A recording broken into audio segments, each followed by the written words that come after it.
A continuación, a primera hora.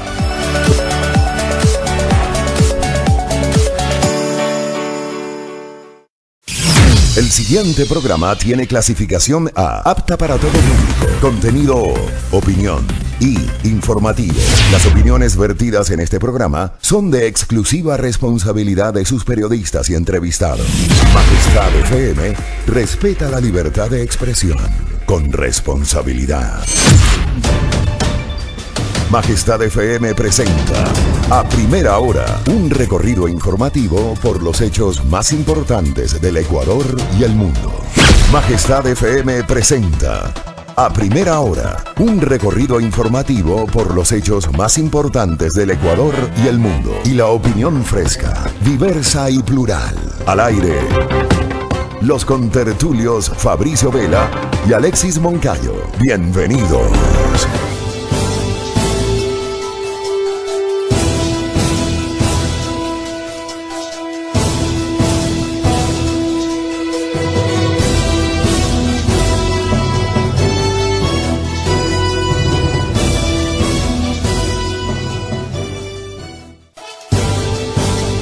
6 de la mañana con 13 minutos, ya estamos en martes 18 de junio del año 2019. Qué gusto que nos acompañen, oyentes amigos de Majestad FM, televidentes de Majestad Televisión en la provincia de Santo Domingo de los Áchilas.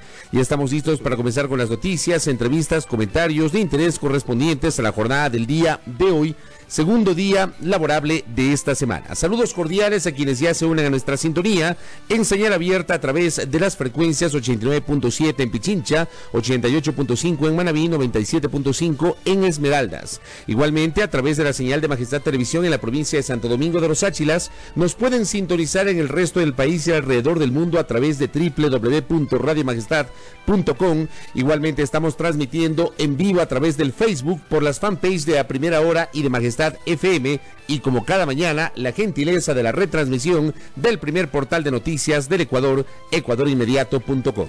Como cada mañana, les saluda y les habla Fabricio Vela para conducir este noticiero, Wendy Barreiro en la coordinación y manejo de redes sociales, Juan Pablo Constante DJ Line en el Control Master. Amable audiencia, para el día de hoy vamos a proponer la siguiente agenda informativa. Ha comprometido su presencia en nuestra mesa de trabajo el director nacional del Partido Unidad Popular, Giovanni Atariguana. Con él estaremos hablando sobre la visión de esta organización política respecto del tratamiento del caso Arroz Verde. Sobre el mismo tema y también qué está pasando con otro caso polémico, el de los denominados INA Papers, estará con nosotros el asambleísta de la Revolución Ciudadana, Ronnie Aleaga. Y también estará en nuestra mesa de trabajo Juan Manuel Mantilla, gerente de Móvil de Nord, que es la empresa pública de la Mancomunidad del Norte vinculada al tránsito, transporte terrestre y la movilidad vial. Con ellos estaremos hablando sobre las reformas a la ley de tránsito que se tramitan ahora mismo en la Asamblea Nacional. 6:15 en la mañana. A primera hora comienza de inmediato con los titulares. El siguiente segmento tiene contenido y informativo. En A Primera Hora, los titulares de la jornada de hoy.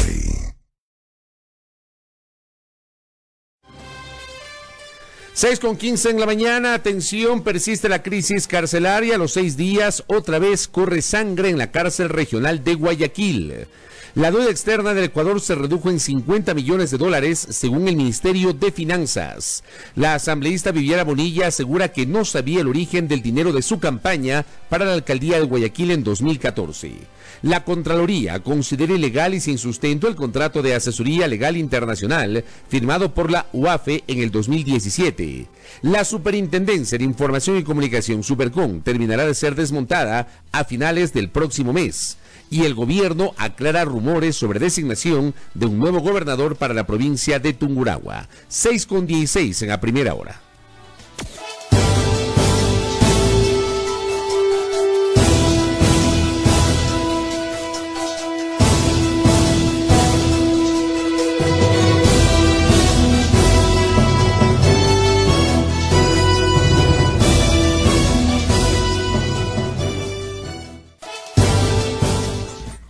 6:16 en la mañana, vamos de inmediato con el desarrollo de información. Diario El Universo da cuenta de los hechos ocurridos ayer en la cárcel regional de Guayaquil. Un nuevo episodio sangriento se dio en el Centro Regional de Privación de Libertad de Guayaquil, adjunto a la Penitenciaría del Litoral. A 6 días del asesinato del jefe de la banda de los cubanos, William Poveda, jornada en la que además unos 20 reos mantuvieron secuestrados por casi 4 horas a 19 policías, este lunes 17 de junio 2 presos fueron asesinados a puñaladas por otro grupo de internos. Esta vez el ataque sangriento se dio en el pabellón de mediana seguridad. Sucedió a eso de las 11:30, pero la información preliminar salió de la misma cárcel, desde donde incluso se filtraron videos de cuando un grupo de internos carga a uno de los muertos por un área del reclusorio. Esos videos habían sido grabados por los reos con sus celulares y difundidos por mensajes y en redes sociales, pese a que en las cárceles está prohibida la tenencia de esos aparatos, y la policía informa de operativos sucesivos de incautación y de la colocación de inhibidores de la señal celular. Tampoco queda claro cómo los internos tenían armas blancas, y para acceder al Centro de Privación de Libertad hay 2 filtros, uno exterior conformado por militares y el control interior a cargo de policías. Todo en el marco de un estado de excepción para el sistema carcelario del país vigente desde el pasado 16 de mayo. Ese decreto fue la base para que se encargara el control interno de las cárceles a la policía, que cuenta con el mando de coroneles en los 4 más grandes centros penitenciarios, como el de Guayaquil, y donde desde que rige el estado de excepción ya han sido asesinados 9 reos, 2 de ellos incinerados luego de su muerte. El ataque de ayer se dio justo cuando decenas de mujeres estaban en el interior del reclusorio, pues ese día era de visita íntima. Decenas de esas mujeres salieron asustadas, despavoridas ayer al mediodía. Una de ellas daba la noticia de primera mano que vio 2 cuerpos tendidos. Las víctimas son los hermanos Santiago y Jorge Luis Domínguez Quilca, que cumplían sentencias de 20 años por asesinato y extorsión. Un boletín del Sistema Nacional Penitenciario, difundido casi 3 horas después de los hechos, da cuenta de que los atacantes eran 6 y están identificados 4 supuestos integrantes de la banda de los chinos. Ellos son Daniele, Elías M, Edison M y Rafael S, quienes hoy serán sometidos a audiencia de flagrancia según el fiscal que tomó el caso, Errol Elizalde. Este ataque deja en evidencia que los reos siguen dominando ciertas áreas de los centros penitenciarios y que entre ellos libran una guerra sangrienta. El ataque del martes pasado, que culminó con la muerte del jefe de la banda de los cubanos, fue protagonizado por una veintena de presos que, según la esposa de la víctima, pertenecían a la banda de los choneros. Estas bandas son 2 de las 4 más fuertes del país y, según algunos presos y funcionarios, están dedicadas al narcotráfico y sicariato. Incluso tendrían nexos con carteles mexicanos de la droga. Información que publica diario El Universo. 6:19 en a primera hora. Mientras tanto, el portal de noticias ecuadorinmediato.com da cuenta del anuncio del Ministerio de Finanzas respecto de una reducción de la deuda externa del Ecuador en $50 millones. El Ministerio de Economía y Finanzas anunció este lunes que Ecuador recompró $1.175.37 millones en bonos 2020, tras la colocación de $1.125 millones en bonos 2029 la semana anterior. Con ello, explicaron, el stock de deuda se redujo en $50.37 millones. Indicaron que los mercados internacionales reaccionaron positivamente ante el proceso de reperfilamiento de la deuda externa.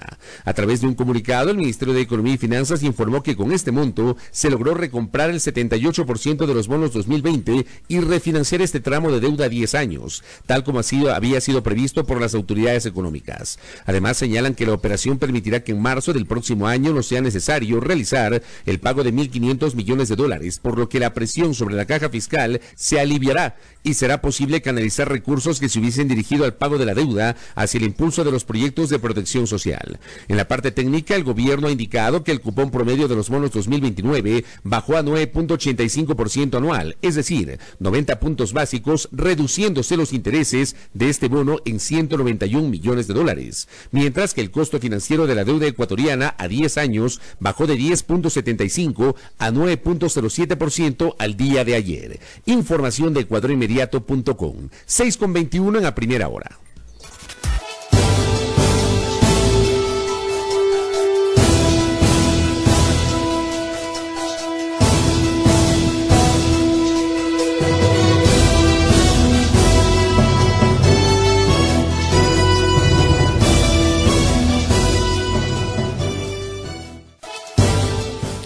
Seguimos informando, son ya las 6 de la mañana con 21 minutos en la primera hora a través de la señal de Majestad FM. Ahora vamos a dar lectura a una nota periodística que publica diario El Telégrafo. Viviana Bonilla no sabía del origen del dinero de la campaña, dice el rotativo. Si en la investigación se determina que los recursos, dinero para la campaña, provenían del Vaticano o de los bingos de la esquina, es algo que no estaba a mi alcance conocer. Esa es una declaración de Viviana Bonilla, actual asambleísta, ex vicepresidente de la Asamblea Nacional y ex candidata a la alcaldía de Guayaquil, sobre los aportes, supuestos aportes ilegales, para la campaña de Alianza País en 2014. El nombre de Bonilla hasta el momento es el único de los candidatos para esa elección que está en los expedientes de la Fiscalía y que se repite desde la carpeta 1. En ese año, Bonilla fue la carta de Alianza País para arrebatarle la alcaldía de Guayaquil a Jaime Nebot. Su nombre fue impulsado directamente por el entonces presidente Rafael Correa, a pesar de la oposición que había al interior del movimiento. De la mano de Correa, Bonilla fue gobernadora del Guayas, secretaria nacional de gestión de la política, candidata a la alcaldía de Guayaquil y asambleísta, actual legisladora hasta el 2021. El exmandatario confiaba en el triunfo de Bonilla y Alianza País y no escatimó esfuerzos en apoyarla. Pidió un día de licencia solo para acompañarla a registrar su candidatura en el Consejo Electoral. Los asambleístas de Guayas de ese entonces también pidieron un mes de vacaciones para acompañarla. Incluso Bonilla manejó una campaña distinta al resto de candidatos de la provincia, según lo recordó María de los Ángeles Duarte, quien fue la directora de Alianza País en Guayas. De acuerdo a su declaración en la Fiscalía, el dinero que se destinaba para su promoción salía directamente de Alianza País Nacional y era manejado por personas que fueron escogidas por Bonilla. El jefe de esa campaña fue el ex asambleísta Cristian Viteri, amigo de la entonces candidata y hoy uno de los principales críticos al gobierno de Rafael Correa. Viteri declaró ayer nuevamente ante la Fiscalía, pero antes de ingresar, sostuvo que todo el dinero que entregó la dirigencia de Alianza País fue depositado en cuentas del Banco Nacional del Pacífico de Fomento. Según su versión, estos depósitos respaldarían su licitud de las acciones que se cumplieron durante la campaña. Sin embargo, reconoció que no sabía el origen de los fondos que enviaba el movimiento político. 6:23 en la primera hora. Diario La Hora publica: Contraloría considera ilegal y sin sustento el contrato de asesoría internacional firmado por la UAFE en 2017. La Contraloría General del Estado realizó la lectura del informe borrador del examen especial sobre el contrato 001 secreto firmado en mayo de 2017 por la Unidad de Análisis Financiero y Económico UAFE, con el objetivo de recibir patrocinio y asesoría jurídica internacional. Este contrato, adjudicado a dedo y sin ni siquiera cumplir con el requisito previo de subir los términos de referencia en el portal de compras públicas, se firmó el 19 de mayo de 2017 con la empresa Hogan Lovells. El monto total estipulado fue de $1 millón y el plazo 3 años. No solo que no hubo concurso, sino que tampoco se realizó la convocatoria pública que estipula la ley, con lo que todo el proceso precontractual adoleció de falta de transparencia. A su vez, la UAFE no pudo sustentar ni presentar documentación de que la firma contratada cumplía con los requisitos mínimos para prestar servicios de asesoría y patrocinio internacional. 6:24 en la primera hora.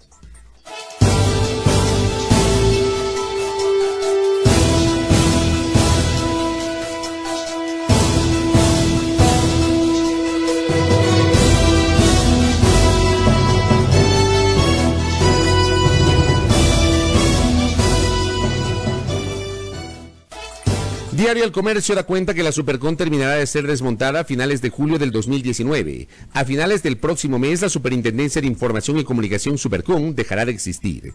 Ese es el plazo estipulado en el plan de cierre de la entidad tras la aprobación de las reformas a la Ley Orgánica de Comunicación que eliminó este organismo punitivo creado por el anterior gobierno.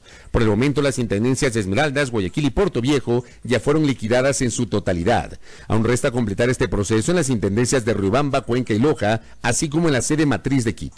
De los 292 funcionarios que tenía la Supercon a agosto del 2018, hoy ya solo quedan 84. En la oficina central, la mayoría de puestos de trabajo lucen vacíos. El movimiento es mínimo. Además, desde el 20 de febrero pasado ya no se efectúa el monitoreo de medios en el sistema Videoma. El liquidador de la Supercon, Juan Bernardo Gambarrotti, explicó que para el cierre del organismo se destinaron $480,000. Estos rubros son para cubrir los gastos de sueldos, arriendos y liquidaciones de exfuncionarios. 6:26 en la primera hora.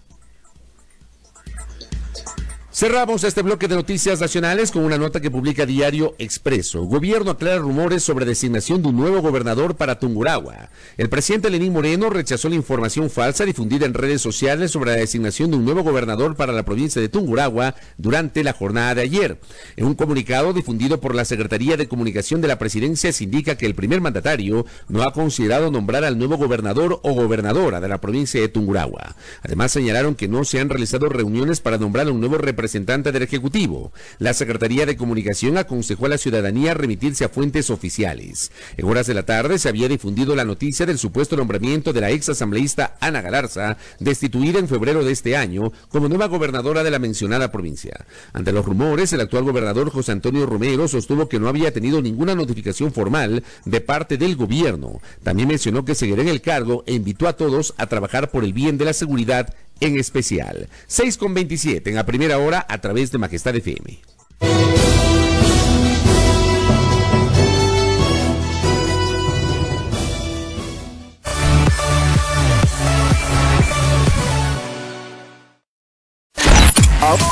Ahora escucha Majestad FM.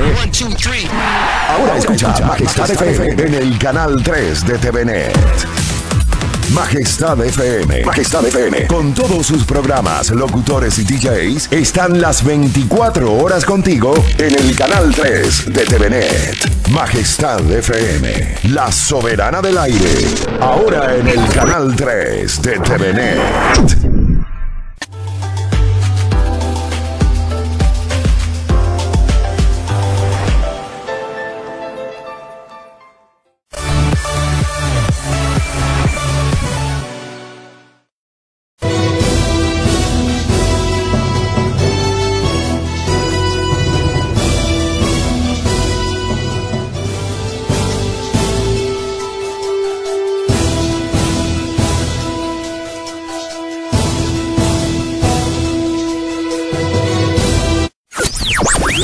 El siguiente segmento tiene contenido o opinión. Los contertulios analizan ahora la actualidad del país y el mundo. En A Primera Hora, la tertulia del día. Un ejercicio de plena libertad de expresión con responsabilidad.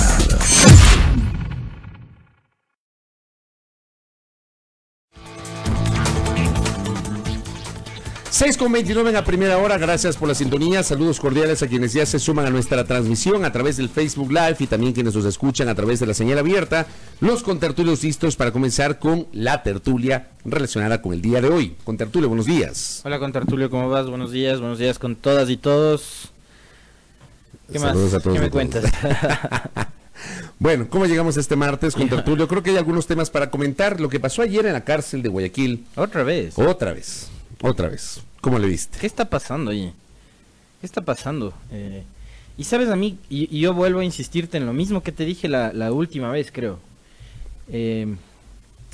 ¿Cómo es que después de estos casos tan sonados y que, digamos, se están haciendo ya cosa de cada semana, las autoridades no salen al frente a dar explicaciones y piensan que con un simple boletín de prensa ya las cosas están resueltas? Estaba pensando exactamente lo mismo. Pero es que yo lo mismo vengo repitiéndote desde la primera vez. O sea, siempre es a esperar un boletín porque las autoridades no salen a dar la cara.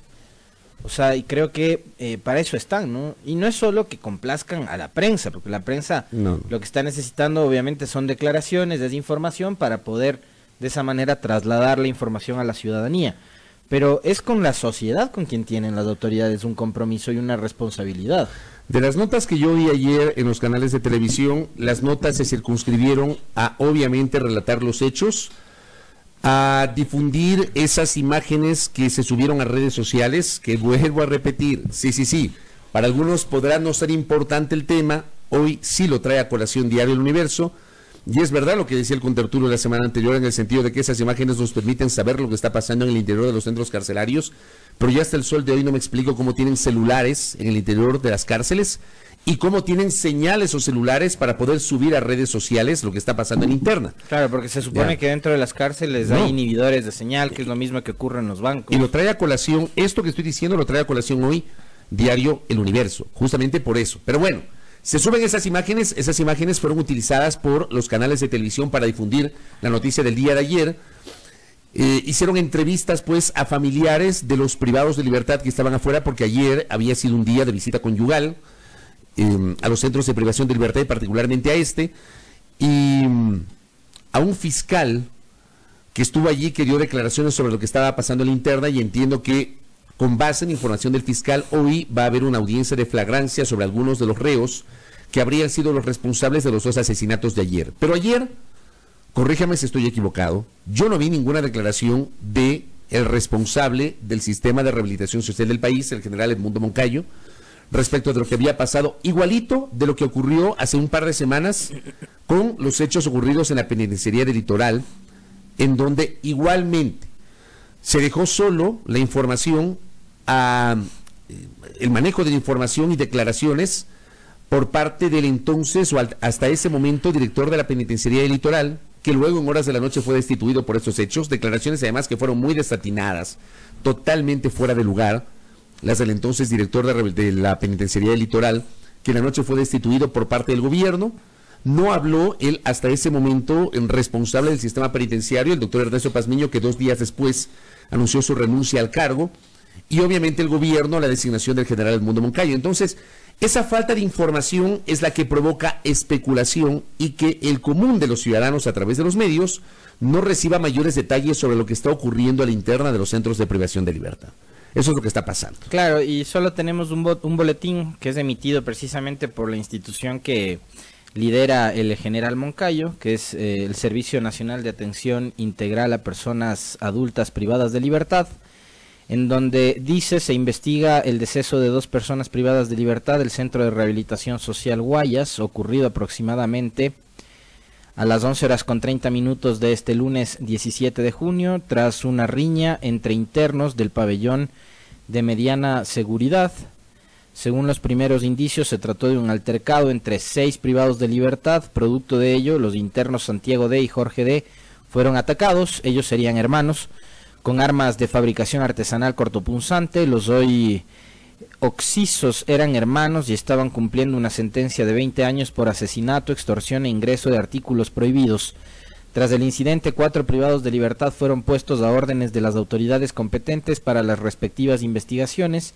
Entre los implicados en el asesinato de los hermanos alias Los Chinos constan Dani L., Elías M., Edison M. y Rafael S. Como una de las medidas, el director del centro penitenciario César Castro solicitó a la Policía Nacional que se realice una requisa en el pabellón donde ocurrió dicho altercado.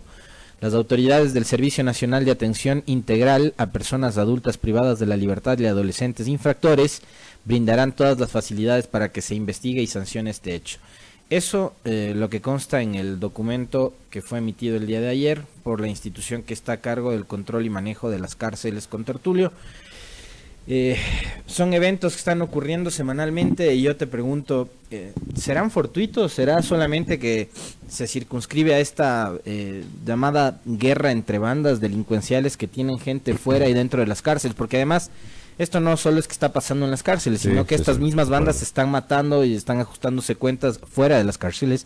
Pero yo a estas alturas ya me pregunto si es que esto tiene únicamente que ver solo con la riña entre estas 2 bandas o si hay algo más. Yo no sé, no sé qué pienses tú, qué piensen nuestros oyentes, si es que detrás de estos problemas que hay en las cárceles, que ya estamos viviéndolos desde hace algunos meses, y que se ha profundizado a pesar de que existe una emergencia en el sistema penitenciario, ¿qué es lo que está ocurriendo? ¿Y la emergencia está funcionando o no? Porque mira tú, tenemos un decreto de emergencia que está vigente y que en pleno decreto de emergencia, según leía ayer, ya existen 11 muertos en las cárceles. Entonces, ¿de qué está sirviendo este decreto de emergencia?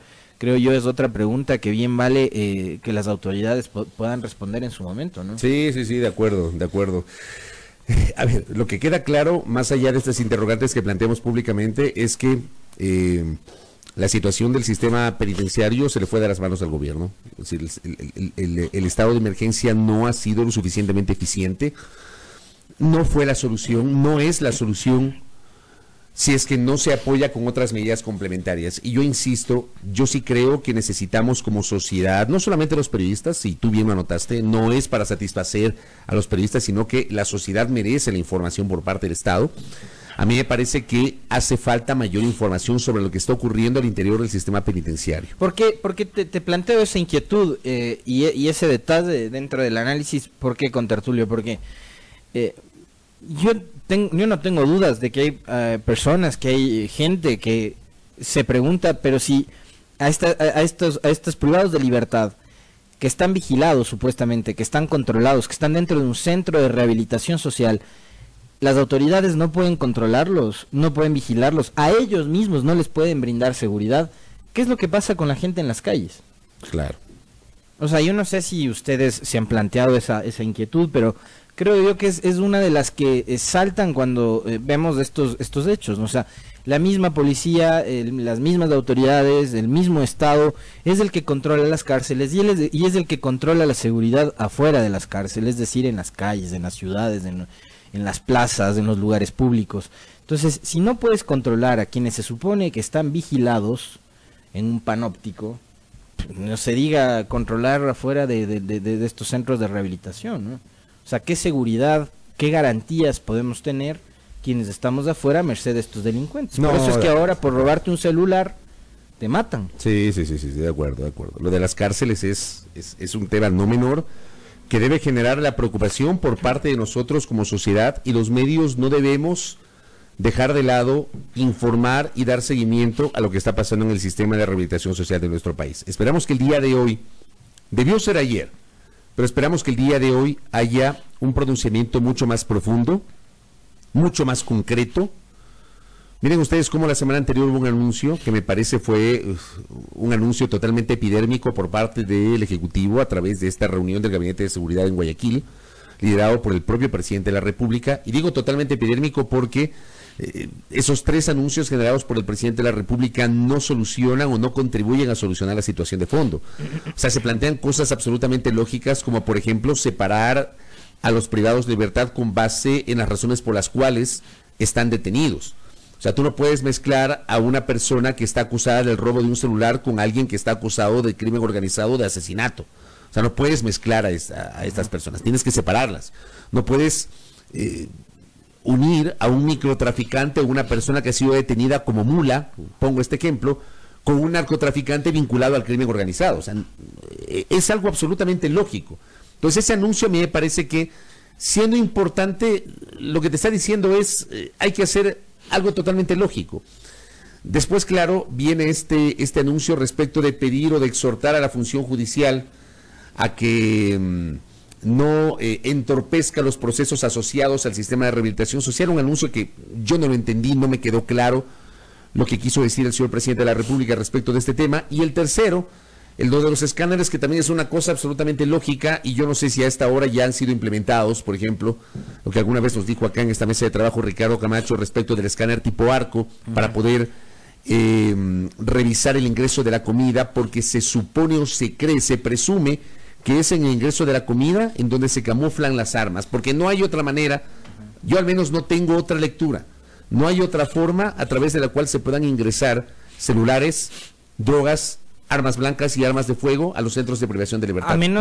A menos de que tú como organización delictiva hayas logrado vulnerar y permear los sistemas de control.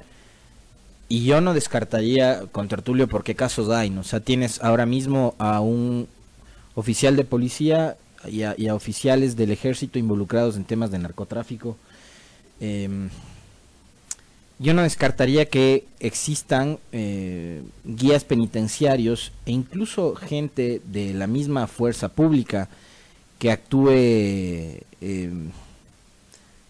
solapando este tipo de comportamientos. Sí. O sea, ya el nivel de corrupción en este país llegó a un punto tal que a mí no me sorprendería que exista complicidad de quienes deberían garantizar la seguridad para que este tipo de artefactos, de armas, de teléfonos, etcétera, droga incluso, ¿no? Porque una de los motivos decían hace una semana que es el que origina la bronca entre estas dos bandas, es el control de la venta de estupefacientes dentro de la cárcel. Claro. Entonces, el ingreso de drogas, de artefactos tecnológicos como celulares o de armas blancas o de pistolas incluso, puede ser que, como dice el contertulio, ingresen a granel por las puertas por donde ingresan los camiones con la comida, pero también puede ser que ingresen solapadas por los guías penitenciarios o por quienes brindan seguridad. Puede ser.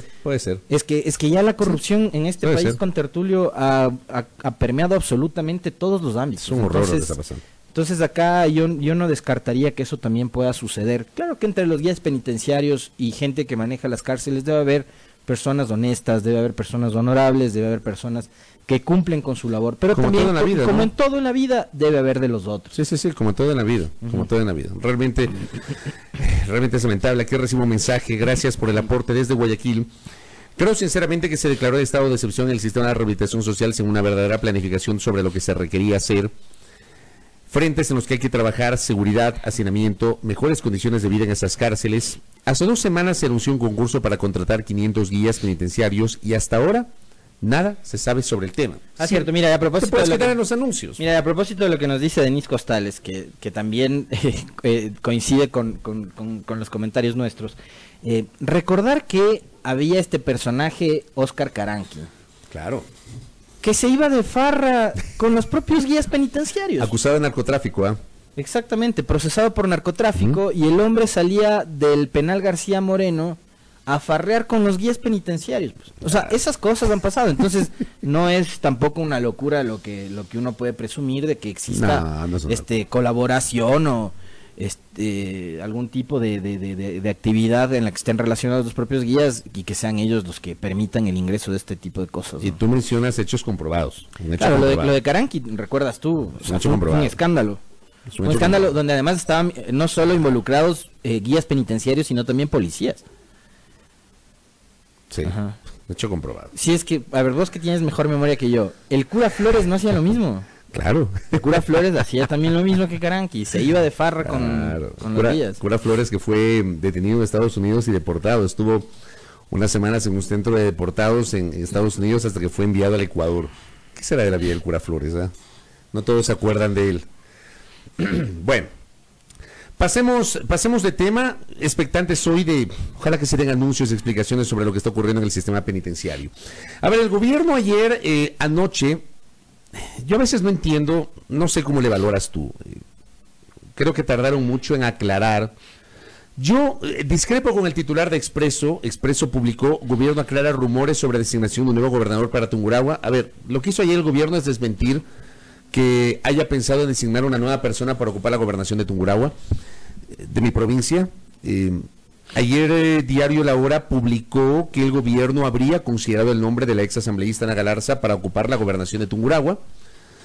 En el curso del día, medios como Diario El Comercio habían replicado, entiendo yo, declaraciones de la propia ex legisladora confirmando que ella ha aceptado su designación y que estaba esperando la oficialización por parte del Ejecutivo para asumir el cargo de gobernadora de la provincia de Tungurahua.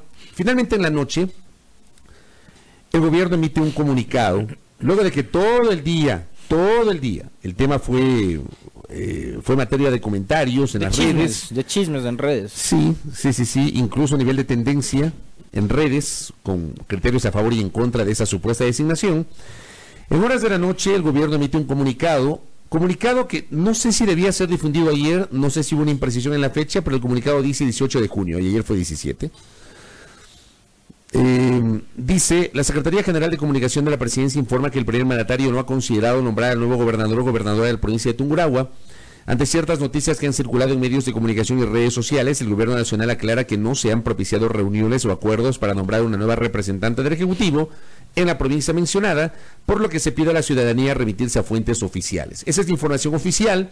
En buen romance, el gobierno ha desmentido que haya pensado en designar o que haya designado a Ana Galarza como gobernadora de la provincia de Tungurahua. Pero, como todo lo que está pasando en este país, resulta que también este tema, que se elevó a la categoría de chisme, de comentario, básicamente en redes sociales durante toda la jornada, otra vez expresó o evidenció afectos y desafectos sobre un personaje en particular, como ocurrió cuando, por ejemplo, la Asamblea Nacional le inició a la mencionada exlegisladora un proceso de fiscalización interna respecto de un supuesto comportamiento irregular en el manejo de su despacho y también en el mal uso de la tarjeta magnética por parte de su esposo. Digamos, esto se ha mencionado, el tema de los diezmos y también el tema del uso de la tarjeta. Finalmente Ana Galarza termina siendo destituida por el uso de la tarjeta y no por el tema de los diezmos, porque el tema de los diezmos, como pasó con Norma Vallejo, el tema de los diezmos no está contemplado en la Ley Orgánica de la Función Legislativa. Pero aquí me llama la atención porque esto también generó un debate el día de ayer, en el sentido de que, según la visión de algunos, Ana Galarza no hubiese podido ocupar el cargo de gobernadora de la provincia de Tungurahua porque está impedida legalmente. Y quienes sustentan esta tesis invocaron el artículo 15 de la Ley Orgánica del Servicio Público, que dice: del reingreso de la servidora o servidor público destituido, la servidora o servidor público legalmente destituido no podrá reingresar al sector público en un periodo de 2 años, contados desde la fecha de su destitución, pero su reingreso no podrá darse a la institución del Estado de la cual fue destituido. Eso dice el artículo 15. No sé cuál es tu opinión, contertulio, y lo socializo con los oyentes.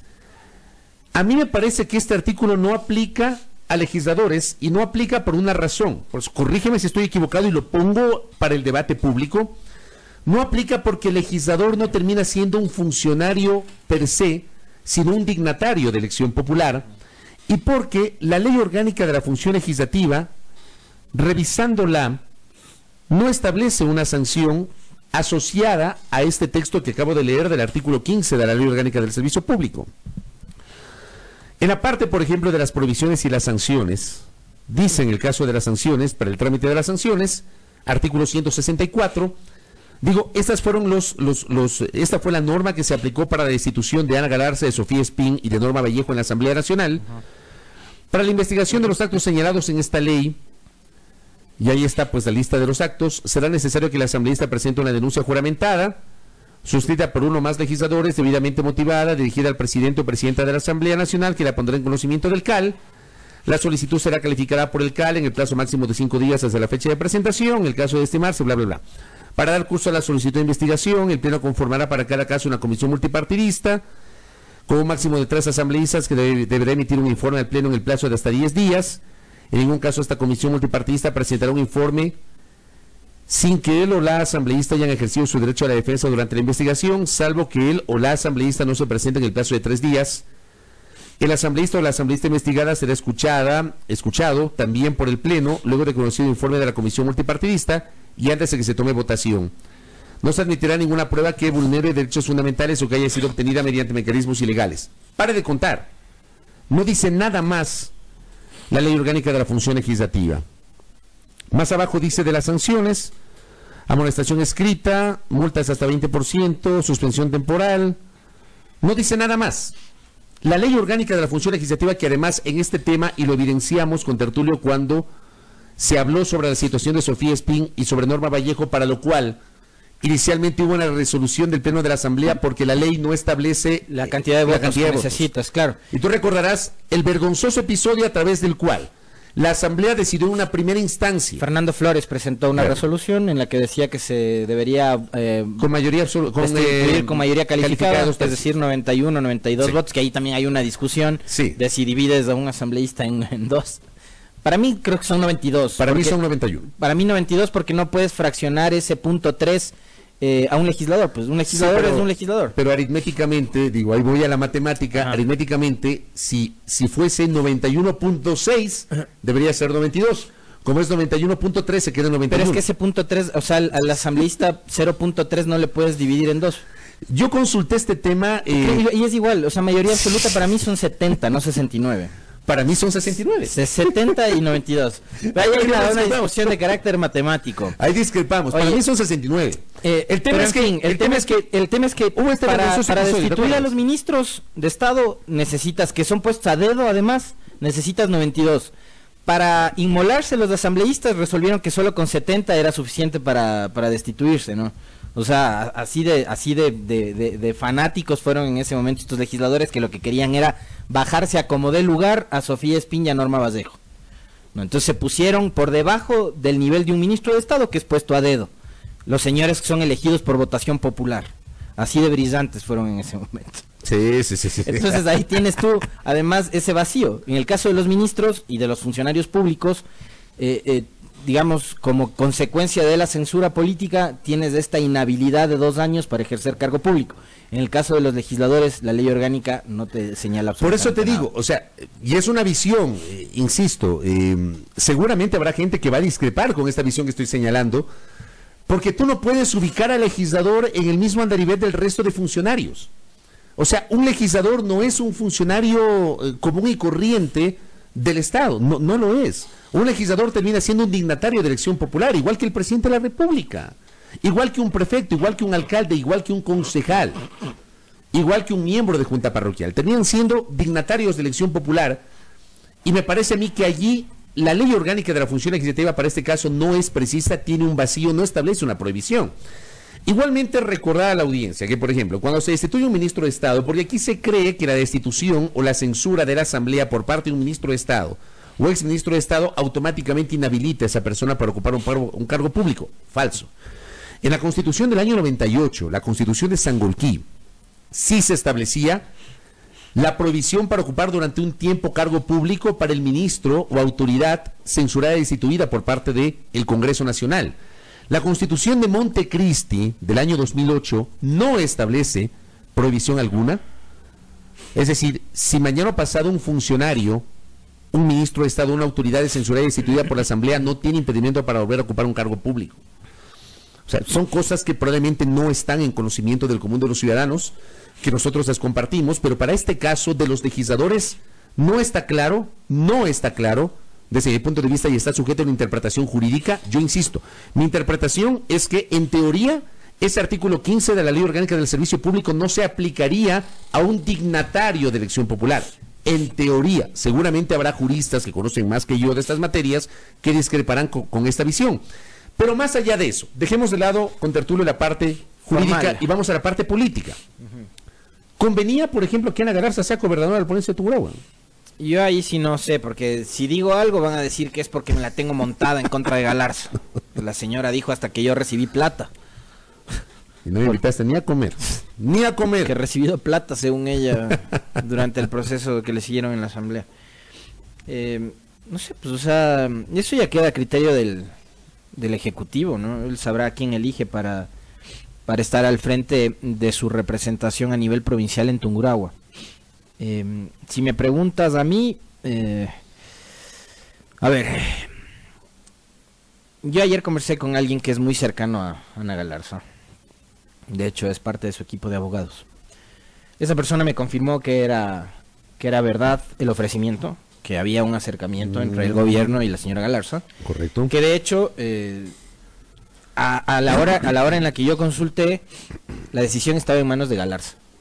Que ella era quien todavía no había dado el sí al ofrecimiento del Ejecutivo. Después yo no sé finalmente si es que termina siendo la presión en redes sociales, los comentarios, los que hacen que se recule en la decisión. Ahora, lo que es evidente es que estabas designando a una persona que es muy polémica. Pero que ha bajado su perfil a nivel político sustancialmente. Sí. Incluso creo yo que ha modificado su postura y el radicalismo que la caracterizó luego de haber accedido a la Asamblea Nacional y haber tenido este papel protagónico, hay que decirlo, respaldada por un segmento de los medios de comunicación. Creo que Ana Galarza no supo asimilar ese momento político que le llegó de un momento a otro en su primera incursión como legisladora de la República, y me parece a mí que ella se excedió en varias de sus ejecutores. Estuvo mal asesorada. Totalmente. Estuvo mal asesorada, y mira tú que quien le asesoró en ese momento es quien termina después demandándola, ¿no? creo que sí, que como tú dices, coincido absolutamente. Creo que a la señora como que se le subieron demasiado los humos a la cabeza. Era la engreída de muchísimos medios de comunicación, y esas cosas, creo yo, hay que asumirlas con mucho tacto, ¿no? Con mucho tacto, porque a ratos demasiada exposición mediática también puede ser perjudicial. Siempre hay que saber en qué momento está bien que aparezcas y en cuáles no. También en este país esa figura del denunciólogo está ya como, yo no sé si a ti te pasa, pero yo sí lo veo así. Y hay momentos en que está mal visto el tema del denunciólogo, el que siempre está, digamos, saliendo a la luz por supuestos casos de corrupción que denuncia y tal, porque, digo, finalmente muchos de esos casos, ¿a dónde van a parar? ¿Dónde están? Si se siguen o no se siguen. Los procesos en fiscalía, que es donde deberían investigarse también. Ahí tenemos el caso de los diezmos, ¿no? Hay como 19 legisladores y ex legisladores que están siendo investigados en la fiscalía, de los cuales no se sabe absolutamente nada. Pero creo que, Galarza tuvo un despunte que ya lo hubieran querido tener el resto de sus colegas de la bancada. Por supuesto. Que en 2 años no lograron ese nivel de exposición. Y creo algunos que de muchas los 4 cosas, años precedentes tampoco lo lograron. Creo que muchas cosas le jugaban a favor a Galarza. Su juventud, su belleza física, era una mujer muy guapa, y creo que eso hacía que muchos periodistas hasta hoy en redes sociales se declaren, y no solo periodistas, sino gente de la opinión pública, se declaren sus fans, ¿no? Ayer un periodista que dijo que era acertada la decisión de designar a Galarza.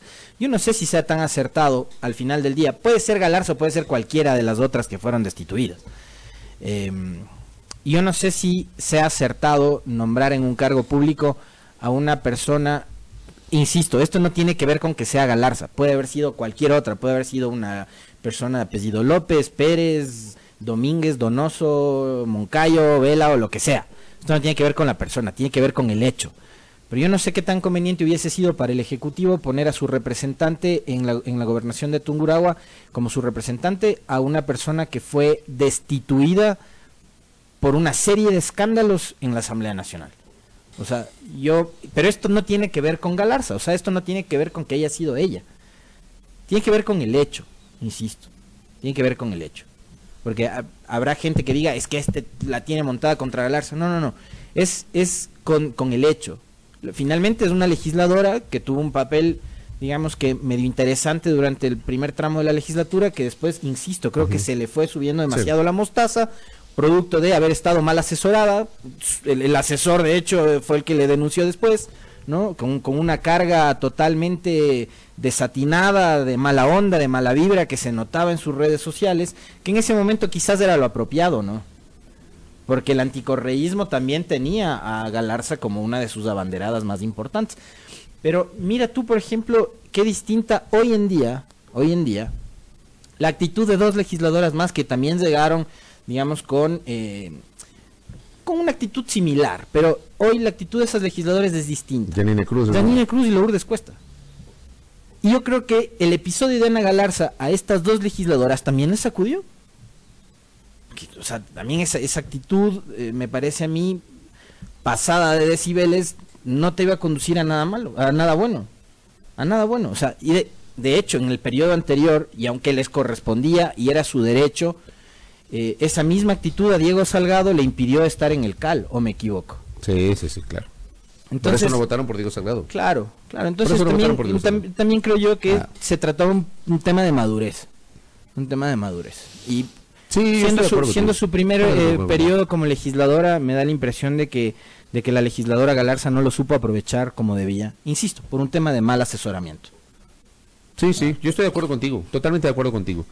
En todo caso, creo que no es el momento de Ana Galarza. Con todo respeto, creo que no es este momento. Yo creo que además también me pongo a pensar desde el otro punto de vista, desde el punto de vista político. ¿Qué hubiese pasado si el gobierno finalmente confirmaba la designación de un personaje asociado al movimiento Creo como gobernador de la provincia de Tungurahua? Porque de lo que yo sé, Ana Galarza sigue vinculada a Creo, a no ser que ella no haya sido adherente. Yo no sé si Ana Galarza haya sido no adherente. ¿Sabes qué me dijeron ayer, por ejemplo, a propósito de esto que tú traes ahora mismo a la discusión, que ella desde el episodio de la destitución se separó, no habla con Lasso. Mira tú. Entonces, incluso su posible designación no era parte de este famoso acuerdo entre Creo y Alianza País, o entre Lasso y María Paula Romo y Moreno, sino era una cosa muy personal de Galarza, que ella ya no habla con Guillermo Lasso. O sea, y esto me lo dijo alguien que está muy cercana a Ana Galarza. Mira tú. Pero digo, políticamente creo que no se hubiese visto bien. Más allá de lo que tú señalas, el detalle que tú señalas, si es verdad o no que no habla con Guillermo Lasso desde el episodio de la destitución, no lo sabemos, pero creo que no se hubiese visto bien desde el punto de vista político, porque claro, a ver, la política tiene una serie de delgadas líneas con tertulia. Y cualquier ejecutoria de nuestros políticos puede de alguna manera generar eco, viralidad en la opinión pública. Y claro, vienen los comentarios, los prejuicios, las presunciones. Creo que no le hubiese hecho nada bien al gobierno designar a una persona tan identificada en su momento con el movimiento Creo como gobernadora de la provincia de Tungurahua, tomando en cuenta que la gobernación viene a ser la representación del Ejecutivo en una jurisdicción provincial. Creo que no se hubiese visto bien, independientemente de los otros aspectos que ya los hemos analizado. Creo que no se hubiese visto bien. El gobernador termina siendo un cargo de confianza. El gobernador es el representante del gobierno del ejecutivo en cada provincia. Termina siendo un cargo de confianza. Galápagos, que ahí existe la figura del presidente del Consejo de Gobierno. Claro, entonces, a ver, no es que eliges a cualquier persona, designas a cualquier persona.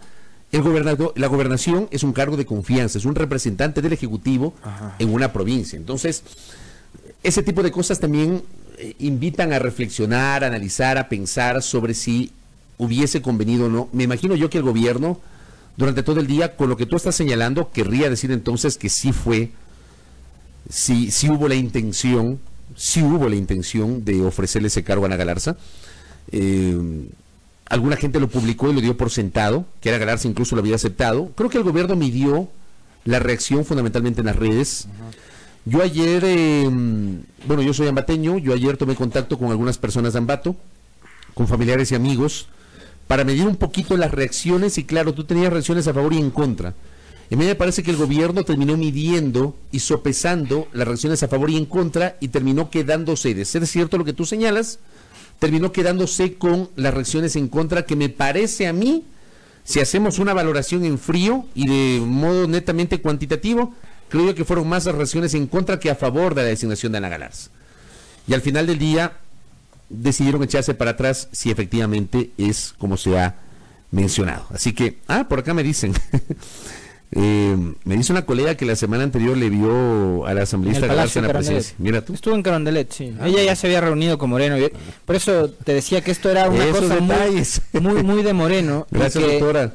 Y que probablemente la designación de Galarza se caiga por iniciativa de quienes están también en el manejo político del gabinete. Mira esos detalles. Ahí tienes por lo menos dos personas muy cercanas al presidente, una mujer y un hombre, que aparentemente son los que, digamos, detuvieron esta designación. Mira tú. Mira tú. Esto también ayer conversamos. Ahí ya me queda claro que sí hubo una intención. O sea, una intención, y era una cosa muy del presidente Moreno. Ya. Ahí me queda claro que sí hubo la intención. Claro. Y que no era parte del acuerdo con Creo, porque ya te digo que Galarza hace rato que no ha conversado con Lasso. Pero, pero eso lo sabemos, lo sabes tú, probablemente lo sé yo. Aquí en chiquis. Y el común de la gente no va a saber eso, pues el común de la gente va a decir que esa es la muestra del maridaje entre el gobierno y Guillermo Lasso, y el gobierno y el movimiento Creo. Eso se va a decir.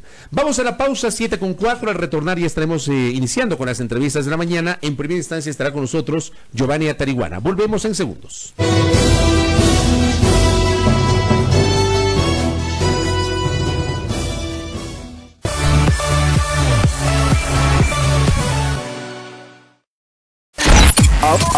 Ahora escucha Majestad FM.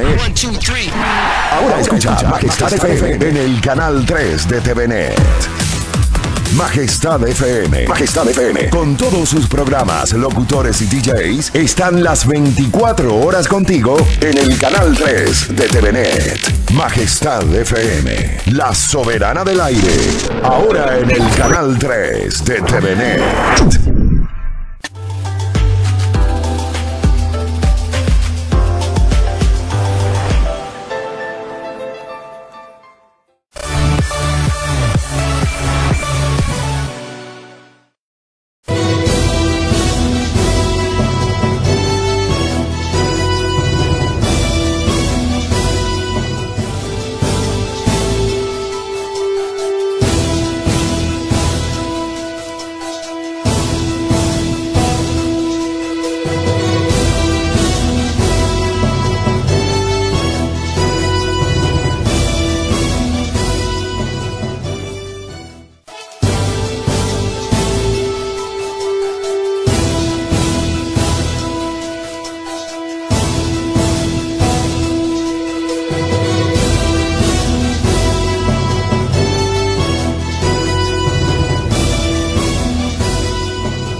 Muy bien, 7 de la mañana con 5 minutos. Gracias por la interacción de nuestra amable audiencia a través de nuestra transmisión por Facebook Live, en la fanpage de A Primera Hora y la fanpage de Majestad FM. También quienes nos siguen a través de nuestra cuenta Twitter, @primerahora_EC, y quienes nos sintonizan en la señal abierta de nuestra estación.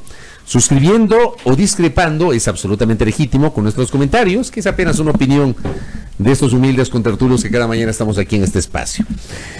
A ver, el director nacional del Partido Unidad Popular, Giovanni Atariguana, presentó un documento ante la fiscal general del Estado, Diana Salazar, en el marco de la instrucción fiscal relacionada con el denominado caso Arroz Verde, caso que se abre a partir de la publicación de un portal digital, del portal La Fuente, a partir justamente de una investigación periodística por parte del periodista Cristian Zurita y del activista político Fernando Villavicencio, que daría cuenta de supuestos aportes ilícitos a las campañas electorales de Alianza País de 2013 y de 2014.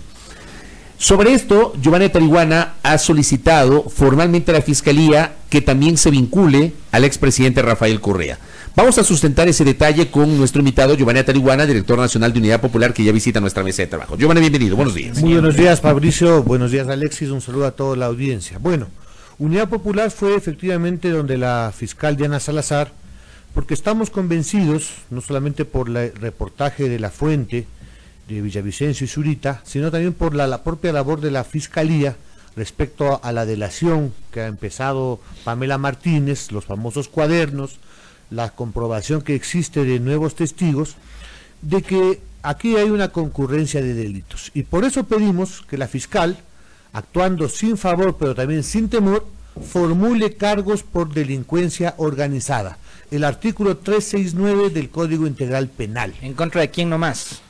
Que empiece por la cabeza de la banda, Rafael Correa Delgado. ¿Pero qué dice el 369 del Código Integral Penal? Dice que la delincuencia organizada es cuando un grupo de personas se ponen de acuerdo de forma permanente para cometer delitos en beneficio propio. ¿Qué es lo que se puede colegir respecto a los indicios y las pruebas que van saliendo? Aquí se pusieron de acuerdo al más alto nivel de las esferas estatales, Rafael Correa, Jorge Glass, Alexis Mera, los hermanos Alvarado, se organizaron, se distribuyeron roles. Correa se puso de acuerdo con Lula, por ejemplo, para que vuelva o deba ir al Ecuador. Se nombró a el señor Jorge Glass como responsable de los sectores estratégicos. Cada uno cumplía un rol: gestionar los pagos y las coimas y los contratos con estas empresas, todas aquellas que han salido en el reportaje, que suman 7.000 millones en contratos. Había recaudadores, estaban varios que se establecen con nombres y apellidos: Santiago Andrade, Pedro Espinosa, etcétera.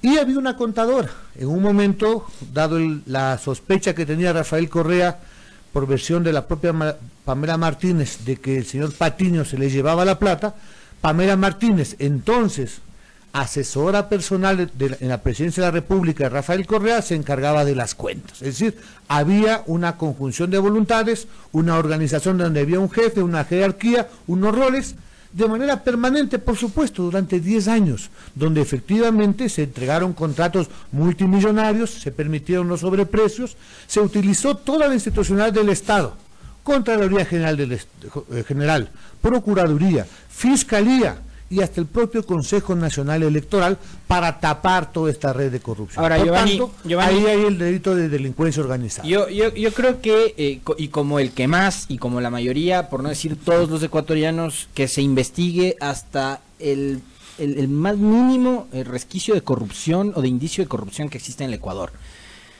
Pero cuando se habla de tanta cantidad de dinero, finalmente lo que también habría que determinar, más allá de la vendetta en algunos casos y la búsqueda de justicia para que paguen en cana los implicados en los casos, yo sí quisiera que se recupere el dinero, y acá poco y nada se ha recuperado de estos supuestos casos de corrupción. Plenamente de acuerdo, y este gobierno ha hecho mucho ruido y pocas nueces. No ha recuperado nada. Fíjate, Ni lo del Tomislav que se ofreció a entregar una burla las para el pueblo cuotas. ecuatoriano. Pero adicionalmente, veamos lo que ha pasado en Colombia y en Perú.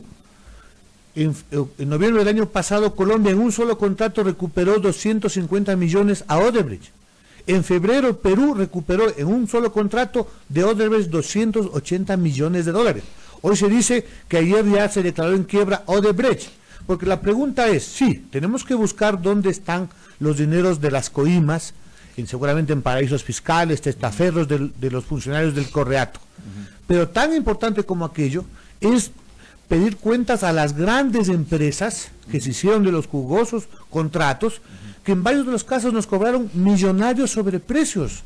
Alexis. Y que no es solo de Brecht, ¿no? Que ya están involucradas empresas nacionales. Se habla de empresas nacionales como Hidalgo, se habla de empresas chinas como Sinohydro, ahí está Coca-Cola Sinclair. Pero de paso, tanto Rafael Correa como Lenín Moreno, a estas empresas les dio la famosa remisión. ¿Sabe cuánto se perdonó en la última remisión a Andes Petroleum, por ejemplo? 400 millones de dólares. Sinohydro, que hizo mal la hidroeléctrica Coca-Cola Sinclair, hay más de 3.000 fisuras. Pero son fisuras de milímetros, pues, y no ha pasado nada, y era de que explote la hidroeléctrica. Bueno, con las alarmas que emitió el Contralor, y era de que explote. Está mal hecho y hay 1.400 millones de sobreprecio. Pero está funcionando. Pero y el otro día, mire usted, salió una revista muy crítica del correísmo diciendo de que ahora el Ecuador tiene excedentes en producción de electricidad. Mire, suena como ese tema de tenemos carreteras, no importa que le metan la mano. Vamos a ver si están bien hechas. Pero hay sobreprecio, pero además Sinohydro no paga impuestos, pues. O sea, era un combo completo. Hay un dato en Arroz Verde, poco leído, comienza a establecerse, donde Pamela Martínez como establece varios favores a Odebrecht. Por ejemplo, el recuperar o permitir que los recursos de Odebrecht contra el SRI, es decir, contra el Estado ecuatoriano, llegan a la Corte Constitucional y en sentencia de Patricio Pazmiño, prácticamente le perdonan 55 millones de dólares. Son esos impuestos que están en litigio y que finalmente podrían haber llegado a la Corte Constitucional. Llegaron a la Corte Constitucional. ¿Y la Corte falló a favor de Odebrecht? Por supuesto. Hay esa sentencia. Perdieron en primera... Sí, ahí está, revisen. ¿Ya? Perdieron en primera instancia, perdieron en segunda instancia. Y luego Patricio Pazmiño, hoy juez de la Corte Interamericana de Derechos Humanos. Y en esa misma corte no estaba la doctora María del Carmen Maldonado, hoy presidenta de la Judicatura. También, o sea, ahí tenemos que ubicar. Es decir, aquí hay una banda que por distintas cosas se pelearon, pero que hicieron y deshacieron en este país, pues. Pero entonces, la señora Pamela Martínez, y está el correo electrónico, establece los números de caso que por pedido de SP, ¿quién era el SP? Su presidente, el señor presidente, Rafael Correa, le pide que le hagan un favor en la Corte Constitucional. Ahora, lo que mucho, digamos, se dice, y con base en lo que señalan las propias disposiciones legales, es que una delación no es suficiente si no está acompañada de una prueba. Hay pruebas de, por ejemplo, a ver, está el cuaderno, el supuesto cuaderno atribuido a Pamela Martínez, donde constan todas estas referencias. ¿La sola referencia del cuaderno ya es una prueba o se necesita más, Giovanni? Por supuesto que se requiere más, pero hay una serie de datos que se van compaginando. La veracidad de los cuadernos y la veracidad de los correos con los hechos legales.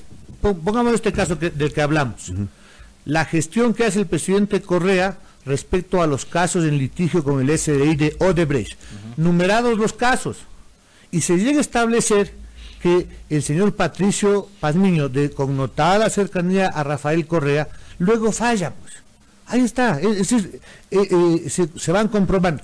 Es más, comienza a saber, y hemos escuchado, como en las versiones de varios de los empresarios que están llamados, ahora para salvar el bulto dicen que son víctimas de concusión, es decir, que fueron obligados a pagar. O sea, comienza a comprobarse efectivamente que hubo los pagos, pero adicionalmente comienzan a los mandos medios a ubicar. Cuando usted verifica, por ejemplo, que entre los recaudadores hay un señor Pedro Espinosa, y no me refiero solamente al 2013 o 2014, sino al 2017, y resulta que que era antes de asumir en la presidencia de la República, luego pasa a ser asesor de Carlos Vaca Mancheno, fiscal general del Estado, y es él quien viaja con Carlos Vaca a Brasil a ver el tema de Odebrecht. Resulta que se estaban investigando ellos mismos. O sea, es evidente que aquí había al más alto nivel del Estado, presidente de la República al frente, quien organizaba esta visión. Odebrecht, para poner una de las empresas, tú muy bien lo has dicho, hay varias más, es público y notorio que se ha comprobado el pago de coimas, de sobrepeso. Ahí están las obras, ahí están los contratos, ahí está el sobrepeso. ¿Ustedes han pedido la vinculación solo del expresidente Correa o también de otras exautoridades? A ver, hemos pedido que se vincule a Rafael Correa y a todo su combo por delincuencia organizada. ¿Cuál es el combo? Estamos hablando número 2 y tiene pendientes Jorge Glass, Alexis Mera, los hermanos Alvarado. Y por supuesto, quienes eran un poco más abajo, los ministros de Obras Públicas, Walter Solís, la señora Duarte. Por supuesto, tiene que investigarse completamente. ¿Qué papel jugó el Consejo Nacional Electoral, Domingo Paredes y Juan Pablo Pozo? ¿Cómo es que no detectaron en el 2014 o en el 2013 11.7 millones de dólares extras, cuando el tope nos llega a 2 millones? ¿Cómo es que no ubicaron los 7 millones y pico del 2017? Oiga, Giovanni, pero a ver, yo quisiera que usted nos responda una pregunta que le hacíamos la semana pasada, o hace 2 semanas, cuando estuvo acá Cristian Zurita. Usted es dirigente de un partido político también, ha sido dirigente histórico del MPD. Sabe cómo funcionan y cómo operan los aportes en las campañas políticas. ¿Esta cosa es nueva? O sea, estos formatos se los inventó Alianza País, o digo, con lo que se ha descubierto en el caso de Arroz Verde, habría que empezar también a abrir las cuentas y a investigar a todas las organizaciones políticas? Bueno, creo que... Porque también hemos visto, sobre todo en la última campaña, a nivel seccional, unas campañas millonarias para las prefecturas y alcaldías. Partamos de ese tema. Nosotros hemos visto en el 2019 campañas de concejales como para presidente, en el monto. Paco Moncayo, en el Acuerdo Nacional por el Cambio, no tenía la cantidad de dinero que en varios concejales o alcaldes de cantones pequeños lo tuvieron. Eso es así. Y debería actuar no solamente el Consejo Nacional Electoral, sino la UAFE, porque además de estas aportes de empresas que luego nos pasan la factura a los ecuatorianos, también comienza a ubicarse el lavado de activos y eventualmente el narcotráfico, por supuesto. Por eso es que en un documento anterior, Unidad Popular le plantea a la Fiscalía que se empiece efectivamente en al menos 3 organizaciones políticas. Por supuesto, la lista 35, Alianza País, que es la protagonista en estos 2 casos, pero adicionalmente tenemos al menos la lista 5. No hay que olvidar que Iván Espinel hoy tiene una sentencia por corrupción. Fue un partido levantado de la nada, eventualmente con los dineros del Seguro Social, por ejemplo, y hoy está nada más y nada menos al servicio de la misma banda que hizo y deshizo en la lista 35. La lista 11, Justicia Social, el señor Jimmy Salazar, cónyuge de Pamela Martínez. Nosotros vimos o hemos visto en política el despliegue de multimillonarios que hizo en la última campaña. Yo sí fui testigo de eso. Entonces, yo sí fui testigo. Debería empezar. Y por supuesto necesitamos reformas legales. O sea, sí me llamó la atención ahí algunos detalles de la campaña de la lista 11 en Guayas y en Santa Elena. Jimmy Salazar fue candidato a la prefectura por la provincia de Guayas y sí me llamó la atención el despliegue. Fíjate. Me llamó la atención. Entonces, yo no estoy acusando de nada, simplemente digo me llamó la atención. Pero digo, cuando hay estos despliegues debe llamar la atención. Recogiendo lo que decía Alexis, usted es dirigente de una organización política.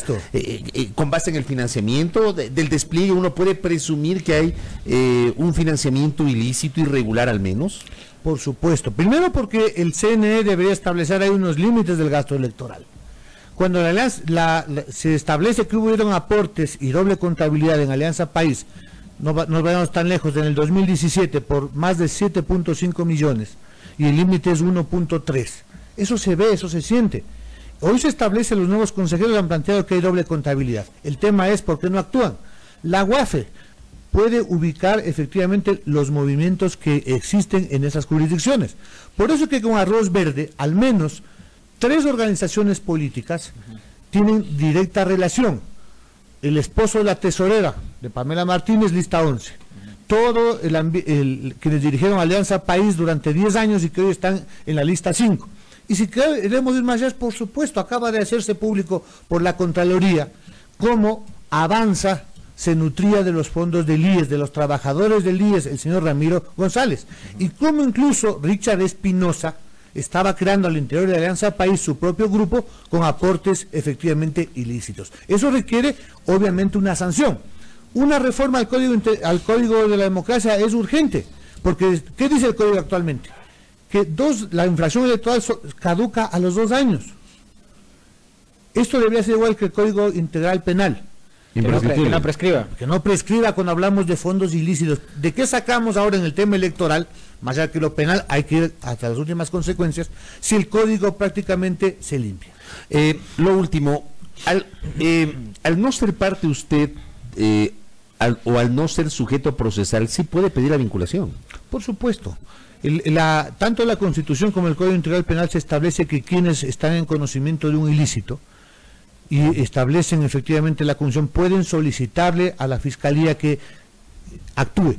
Una vez que la Fiscalía formule cargos, y creo que el antecedente es César Montúfar, todos los ecuatorianos hemos sido perjudicados, porque las coimas que pagaban, o de Brescia, o Hidro, etcétera, se sacaban de los sobreprecios que afectaron al pueblo ecuatoriano. Cuando estamos hablando, yo vengo de Esmeraldas la semana pasada, hay una indignación total, pues. Cuando se establece que eventualmente la Secretaría de Reconstrucción de Manabí y Esmeraldas aportó con $350,000, cuando Esmeraldas no tiene agua, cuando el hospital público está cerrado, es una cosa indignante. Y oportunamente, conforme avancen las investigaciones, nosotros no descartamos ser parte procesal. Correcto. Giovanni, gracias por el tiempo. Muchas gracias. Muy amable. Giovanni Atariguana, director nacional de Unidad Popular, con su visión respecto del desarrollo del denominado caso Arroz Verde, ha emitido o ha cursado un documento, una comunicación a la Fiscal General del Estado para solicitar la vinculación del expresidente Rafael Correa dentro de este caso. 7 de la mañana, 22 minutos.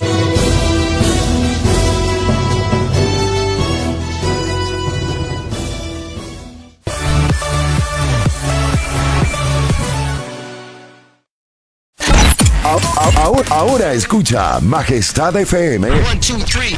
Ahora escucha Majestad FM en el canal 3 de TVNet. Majestad FM. Majestad FM. Con todos sus programas, locutores y DJs, están las 24 horas contigo en el canal 3 de TVNet. Majestad FM. La soberana del aire. Ahora en el canal 3 de TVNet.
7:24, muy atentos los oyentes, gracias al aporte de la ingeniera y también del colega periodista y amigo Juan Pablo Ruiz. Nos alertan de esta noticia que es notición en Europa. Michel Platini ha sido detenido por corrupción en la elección del Mundial de Qatar 2022. Ya lo recogen todos los portales internacionales de noticias con tertulio. El expresidente de la UEFA reconoció en 2013 que participó en una reunión secreta con el presidente de Francia, Nicolás Sarkozy, y el príncipe catarí Tamim Hamad Al Thani para lograr la designación. ¡Qué bárbaro! ¿Ah? ¡Qué bárbaro! Dice el país, el presidente de la UEFA, Michel Platini, o el expresidente de la UEFA, Michel Platini, de 63 años, ha sido detenido en la mañana de este martes en Nanterre, municipio cercano a París, por supuesta corrupción en la elección del Mundial de Qatar 2022. El arresto se ha producido en el marco de una investigación ordenada por la Oficina del Fiscal Nacional de Finanzas por actos de soborno activo y pasivo, según informan medios franceses. Platini se encuentra bajo custodia policial en la Oficina Anticorrupción de la Policía Judicial de Nanterre. ¿Qué tal? Qué ocaso, ¿no? La carrera de un jugador brillante. Sí, sí. Número 10 de la selección de Francia. Y de la Juve. Qué pena. Yo supe de Platini, si mal no recuerdo, en la final del Mundial de Clubes, en ese tiempo era Copa Intercontinental de Clubes, entre el Argentinos Juniors, donde jugaba Batista, y la Juventus de Turín, donde jugaba Michel Platini. Oye, pero cómo la gente sucumbe ante la tentación del dinero, ¿no? Así es la plata, hermano. Imagínate, con Sarkozy, con el príncipe de Qatar, ahí, toda la plata del mundo. Y al otro, que se le habrán, se le encendieron ahí las luciérnagas. Sí, pues. 7:26, escuchamos hace minutos a Giovanni Atariguana, quien ha pedido, en el caso Arroz Verde, la vinculación del expresidente Rafael Correa. ¿Qué opina Ronnie Aliaga, asambleísta de la provincia de Guayas por la Revolución Ciudadana, sobre ese tema? Qué gusto, Ronnie, bienvenido. ¿Cómo le va, legislador? Bienvenido, legislador, buen día. ¿Cómo está, Fabricio, Alexis? Muy buenos días. Un saludo a toda la ciudadanía que está en audiencia. Bueno, es el libreto orquestado, el libreto armado que tienen. Aquí cuando se ha pedido que Lenín Moreno responda por el caso INA Papers, nadie ha dicho absolutamente nada, pero ahora resulta que Arroz Verde, que es la novela de moda que ya tiene 3 partes, hasta 3 llegamos en Arroz Verde. 3 partes, sí. 3 partes. Hasta 3 partes, ahora resulta que el diario de Hello Kitty es la máxima expresión de todo lo que tiene que ver con la investigación. ¿Por qué le dicen el diario de Hello? Así lo bautizó el doctor Fausto Jarrín Terán. Sí, ¿Por qué? ¿Por qué le llaman así? Realmente es algo imaginario que han escrito ahí. Efectivamente sale en la pericia grafológica, que es de puño y letra de Pamela Martínez. Pero ¿por qué no exigimos una pericia grafológica que demuestre la antigüedad de la tinta? Para ver cuándo fue escrito ese diario y por qué vincula a todas esas personas. Es que el relato es de terror. Bueno, no tanto de terror, es un cuento, un relato de un cuento donde quiere vincular a todos los personajes políticos haciendo una sopa, haciendo un show. Entonces yo creo que sí es necesario que la ciudadanía, sobre todo, tenga la visión muy objetiva de que aquí la fiscal general del Estado no está persiguiendo delitos, está persiguiendo personas, porque ahora resulta que si usted es correísta no tiene derecho ni siquiera a la presunción de inocencia, y cuando usted responde al morenismo no pasa absolutamente nada, porque así mismo, como ya tenemos 10 detenidos, personas con grillete, más de 10 allanamientos en el caso Arroz Verde, asimismo, en el caso de INA Paper se debía actuar de alguna manera y acá no hay ningún detenido. Yo no lo veo detenido a Edwin Moreno, a Javier Macías, a Patricia Patiño, a María Auxiliadora Patiño. Ninguno de ellos está detenido para investigaciones al menos. Entonces yo creo que realmente se ha visto cómo se ha polarizado aquí la persecución política. Aquí contra Tulio, no sé si cabe el pedirle al asambleísta Ronnie Aliaga una réplica, una respuesta a una declaración que nos la diera aquí Cristian Zurita semanas atrás, que es el autor junto a Fernando Villavicencio de estas investigaciones. Él dijo que por una cuestión política, que el escenario político a la fiscalía no le permite investigar y procesar los 2 casos al mismo tiempo, el de INA y el del Arroz Verde. ¿Qué opinión le merece a usted esa declaración? Pero es que por supuesto, mire, si quieren investigar, estamos totalmente de acuerdo que investiguen todo y a todos, pero aquí sobre pretexto de la persecución política, vuelvo a repetir, hay una persecución brutal contra el correísmo o contra la revolución ciudadana, como usted lo quiera denominar. y lo que yo he estado pidiendo siempre es el debido proceso. Aquí ya no estoy pidiendo que se anticipen juicios de valor ni nada por el estilo. Si así mismo se ha actuado con la misma celeridad, con vehemencia y contundencia en el caso de Arroz Verde, debería actuarse de la misma forma en el caso de INA Papers. Pero ¿qué pasa en INA Papers? Ni siquiera se lo trata en la Asamblea Nacional. El caso Arroz Verde lo tratamos la semana pasada y tenemos estancado todavía el informe de la Comisión de Fiscalización con fecha 18 de abril que no conoce la luz del Pleno de la Asamblea Nacional. Pero el caso de INA ya se investigó en la Comisión de Fiscalización. Pero por supuesto, pero hay un informe. ¿Qué concluyeron en ese informe? En el informe se exhorta a la fiscal, dentro del marco de sus competencias, que solicite la asistencia penal internacional para la apertura de la cuenta de INA Investment Corporation en el Balboa Bank, que se ponga en conocimiento a la unidad de análisis financiero, al Servicio de Rentas Internas, a la Contraloría General del Estado, para que se hagan las investigaciones necesarias y pertinentes, pero hasta el día de hoy no se lo trata en la Asamblea Nacional, aunque es responsabilidad del presidente o la presidenta en ese momento de la Asamblea Nacional remitirlo al Pleno de la Asamblea. No se ha hecho. Se hizo y se aprobó un cambio del orden del día para que se tome en cuenta la resolución y el informe se lo lea en el Pleno de la Asamblea Nacional, y hasta el día de hoy no tenemos información sobre el caso INA. Sin embargo, Arroz Verde ya ha recibido toda la atención mediática. Además, la presidenta de la Comisión de Fiscalización anunció que, de ser pertinente, iban a convocar al presidente de la República, Lenín Moreno, a comparecer por este caso, cuando en el tema de INA Papers, que era directamente vinculada, todos pegaron el salto al cielo para decir que él no podía ir a la Asamblea Nacional porque estaba muy ocupado. Pero permítame insistir en lo que decía Alexis. Lo que dijo Cristian Zurita textualmente es: políticamente le es imposible a la Fiscalía actuar e investigar los dos casos, INA Papers y Arroz Verde. ¿A usted no le llama la atención esta postura del periodista que fue quien termina siendo uno de los autores de la publicación? De hecho, de las dos publicaciones, el tema de INA, que es el de, en realidad no se llamaba INA, sino los laberintos offshore del presidente Moreno o algo así, y el otro, el caso Arroz Verde. ¿No le llama la atención a usted esto? Políticamente la Fiscalía no podría. Pero ¿y qué le llama la atención si no vivimos en un Estado de Derecho? Pero políticamente no puede la Fiscalía. Pero es que no políticamente, en el marco de sus competencias debería hacerlo. Hacer sí, una investigación objetiva. Pero por supuesto, y que investiguen todo, mi estimado Fabricio. Aquí no se está pidiendo de que haya un tipo de beneficio para alguna de las partes. Aquí se está pidiendo que se haga una investigación seria y objetiva. Porque si en el caso Arroz Verde tienen que investigar el tema de los aportes en las campañas, que investiguen las campañas multimillonarias de Partido Social Cristiano, de Creo, de Suma, de Democracia Sí, que investiguen a todos los vinculados, y en el caso de INA Papers que investiguen de igual manera a todas las personas que aparecen y que han sido denunciadas. En el caso de INA Papers hay una denuncia formal presentada en la Fiscalía General del Estado. En el caso de Arroz Verde no existe nada, solo hay un parte policial de la buena voluntad, en este caso sí, de la ministra del Interior, pero acá en el caso de INA Papers hay presentada también una denuncia en Panamá, en España y en la Policía Financiera Suiza, y acá supuestamente no existe nada. ¿Por qué no investigan? Aquí lo que se pide es que se investigue, y aquí esto no es de política, es de decencia y de demostrar transparencia al pueblo ecuatoriano. Acá tengo un mensaje que nos escribe un oyente a través del Twitter, Carlos Isurieta, y nos dice: no se pide pericia grafológica para determinar antigüedad de tintas porque esa pericia no existe. ¿Qué referencias tiene usted de esto? Yo estuve conversando con unos abogados y me comentan que sí existe. A nivel internacional tendríamos que verificar con un grafólogo acreditado para que realice esta pericia. Aquí lo que quieren hacer es seguir ocultando la información. Si hubieran todas las pruebas necesarias para demostrar que eso es legítimo, tendríamos que hacerlas.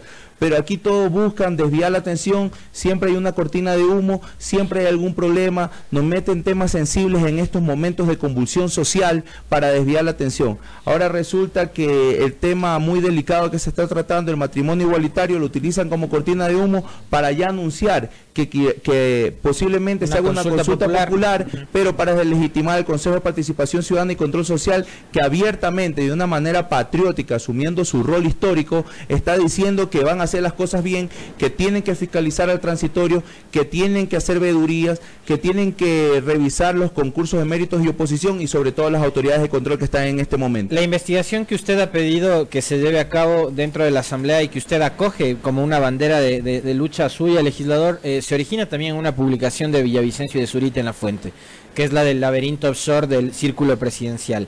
Esos mismos periodistas publican lo de Arroz Verde. ¿A usted no le escandaliza el hecho de que el gobierno de Correa y sus más cercanos colaboradores hayan llevado adelante este tipo de manejo de solicitud de recursos y demás a empresas privadas y que se haya contado con también dineros de recursos públicos para las campañas electorales.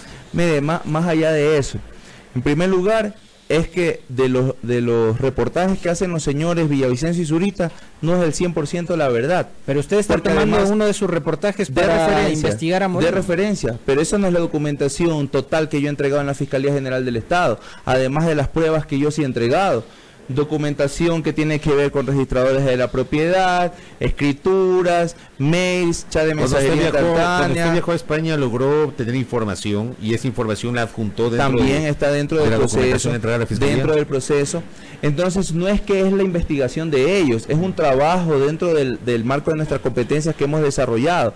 Pero además de eso, no podemos anticipar juicios de valor, de decir que me puede escandalizar el manejo por parte de mis compañeros en su momento de Alianza País, porque ellos tendrán que responder ante las autoridades y las autoridades son las que tienen que emitir este tipo de criterios. Pero yo sí creo que es conveniente que llamemos a todos los involucrados. ¿Por qué no llamamos a Aurelio Hidalgo también a declarar? Y al ministro de Obras Públicas también. Que llamen a todos los privados que han salido en la lista. ¿Por qué no llaman a declarar al señor Santiago Cuesta, que a vista y paciencia de todo el mundo hizo público de que él de su bolsillo aportó con el pago de un asesor internacional, Jordi Segarra, si no me falla la memoria? Entonces, todo ese tipo de acciones también tienen que ser investigadas. A los particulares, a las personas privadas tienen que investigar, no solamente a los funcionarios públicos, porque se supone que si han hecho algún tipo de delito, sea cohecho, tienen que haber otra persona vinculada. Asimismo, Odebrecht, acá no puede hacerse de que no tiene nada que ver dentro de esta participación porque es la empresa que está siendo acusada también. Hace pocos días hubo una decisión por parte del Pleno de la Asamblea Nacional. El Pleno le ha dado a la Comisión de Fiscalización, primero le ha asignado la tarea y le ha dado un plazo de 45 días para investigar el denominado caso Arroz Verde.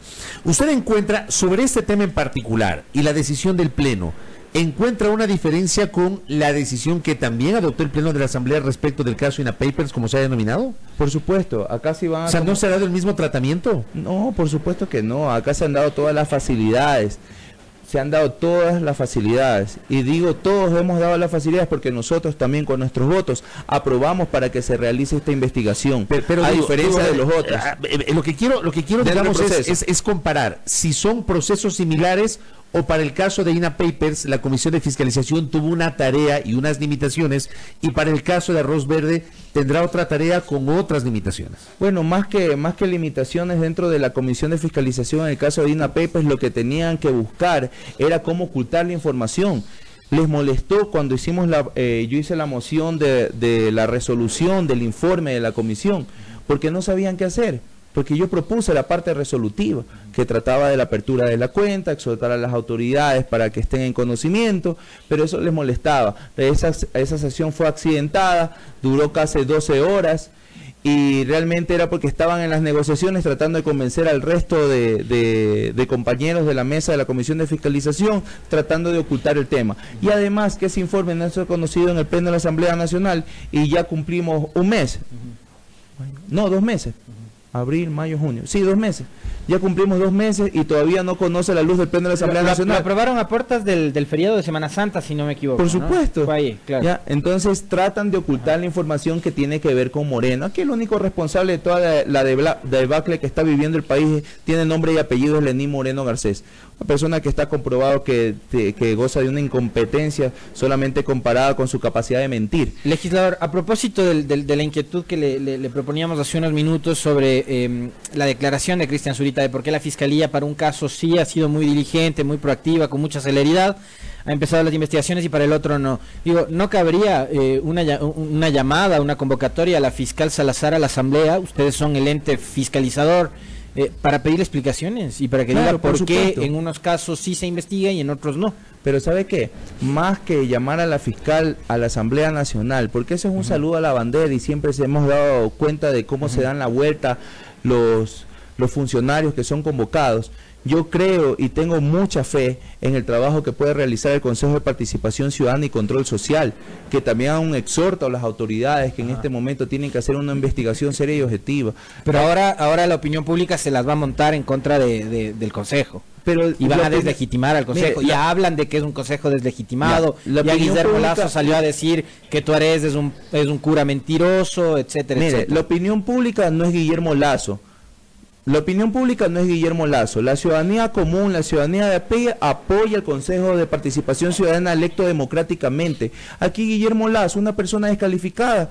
Cuando Lenín Moreno ganó la presidencia de la República, no fue el primero en salir a decir que no reconocía al presidente de la República y que era un fraude, y ahora son los mismos que están haciendo el pacto. No son los mismos legisladores de Creo que salen a decir que el Consejo de Participación Ciudadana no representa la voluntad popular. Si no representa la voluntad popular, entonces ¿quién carajo votó por los consejeros? Pues si no fuimos nosotros el pueblo ecuatoriano. Pero como siempre son los mismos llorones y quejones de siempre, que no pueden ganar en las urnas nada y que siempre tienen el rechazo popular, salen a decir, es que nosotros no creemos en ese consejo que sea legítimo, no representa al pueblo ecuatoriano, no lo representa a ellos. Es que son demócratas hasta cuando pierden las elecciones. Por Ahí supuesto. se les acaba el espíritu de demócrata. Hay que ponerles un parque más cerca de la asamblea para que vayan a llorar en gajo, porque realmente es decepcionante todo lo que hacen. Se dedican a quejarse y no hacen nada por el estilo. Y el día de ayer estaban una noticia sobre la ex legisladora Galarza, que iba a ser posesionada supuestamente como gobernadora. Sacó un comunicado ya la Secretaría de Comunicación. A usted me metía en una de las notas de prensa. Pues. Imagínense, me meten ahí como arroz con pollo. Usted no tenía idea del tema de en arroz con langosta y en arroz verde, no claro, arroz con pollo. Por eso, y ahí leo que un concejal de Ambato le cuenta a Ronnie Aliaga, asambleísta de la Revolución Ciudadana. Oiga, sí, hacen todo un show, ¿no? Y yo digo, pero si de allá mismo sale la nota de Ambato, digo, yo iba pasando por ahí haciendo mi agenda territorial y me salen con ese chiste y yo obviamente pero usted no se enteró pronuncié de Ambato del tema del rumor de y obviamente me pronuncié allá en Ambato, me entero y me pronuncio. ¿Cómo puede ser una persona descalificada? Pero es que solamente a este gobierno se le ocurre barajar esos nombres para que sean el representante del Ejecutivo en territorio, una persona que tiene que responder por las acusaciones y sobre todo por los $2.400.000 que han encontrado en la cuenta de su ex asesora, que responde de dónde han venido esos valores. Ya lo anunció el abogado del ex asesor de Luigi García Galarza, Luigi García. Pero se quiere dejar que investigue la fiscalía. Pero por supuesto, pero ¿y usted cree que una persona que está siendo cuestionada puede representar al pueblo tungurahüense? Claro, es complejo el tema y lo comentamos hace minutos. Y estaba conversando en el mercado de Ambato. ¿Qué le decía la gente en Ambato? Indignado, pues me decían, no puede ser posible que esta señora vaya a representarnos ahí como autoridad en la gobernación. Y yo digo, pero ¿y qué van a hacer? No, nosotros nos vamos a poner, vamos a hacer el ajo. Le digo, mire, ve, aquí la razón no exige fuerza. Así que yo no creo que dentro de todas las torpezas que comete este gobierno haga tamaña atrocidad. Entonces, bueno, al final del día recularon la decisión y efectivamente, yo lo que he dicho, la señora tiene una causa judicial, que responda por su causa dentro de la investigación y que demuestre su inocencia. Asambleísta Aliaga, con esto cierro. ¿Cómo va a actuar el bloque de la Revolución Ciudadana hoy a las 3 de la tarde? Me parece que es de 3:30 la convocatoria. No sé si ahora sí habrá los votos para solucionar el tema de las comisiones de educación, gobiernos autónomos y derechos de los trabajadores. ¿Cómo van a votar ustedes? Bueno, nosotros siempre a favor de que se respete la voluntad de los compañeros legisladores dentro de las mesas. Miren que nosotros defendemos que se ratifique la decisión que se tomó en las propias comisiones. Por ejemplo, lo de Vicente Tallano en trabajadores o de Jimmy Candán en educación. Totalmente de acuerdo. Héctor Yepes en gobiernos autónomos descentralizados. No fue nunca elegido. No. Ahí eligieron a Raúl Auquilla, que luego declinó. Ajá. Luego los dos declinaron. Ya, entonces imagínense, este tipo de los pactos y los arreglos tan descarados, bueno, pero que al final se respete la voluntad de los legisladores dentro de la mesa de comisión. Sé que la más conflictiva es la de los trabajadores. Los derechos de los trabajadores. Ya, porque obviamente se viene la reforma laboral y necesitan una persona que se someta a las disposiciones del Ejecutivo. ¿Y esa persona es quién? La que están proponiendo, María José Carrión, pues. Así mismo como metieron al congelador los casos de los ministros, los juicios políticos de los ministros, así mismo harán acá que haga lo que mejor le conviene al Ejecutivo. Pero además de eso, póngase pilas, que la misma gente se lo quiere bajar a Litardo y ya están anunciando. ¿Pero con qué argumento? Supuestamente incumplimiento de funciones. No, pero no. ¿Quién se lo quiere bajar a Litardo? La misma gente de Litardo. Los mismos morenistas. No creo. A ver, yo le leí ayer. Usted conoce también, son los sí, espérate un ratito, que, a ver, esto nos lo está diciendo un legislador de la bancada de la Revolución Ciudadana. Pero ayer yo leí una nota de prensa que recogía declaraciones de Zanine Cruz que planteaba la misma tesis, de que hay un proceso de desestabilización a la interna de la Asamblea. ¿Pero con qué argumentos se lo bajarían al presidente de la Asamblea? Bueno, tienes 3 comisiones que están detenidas.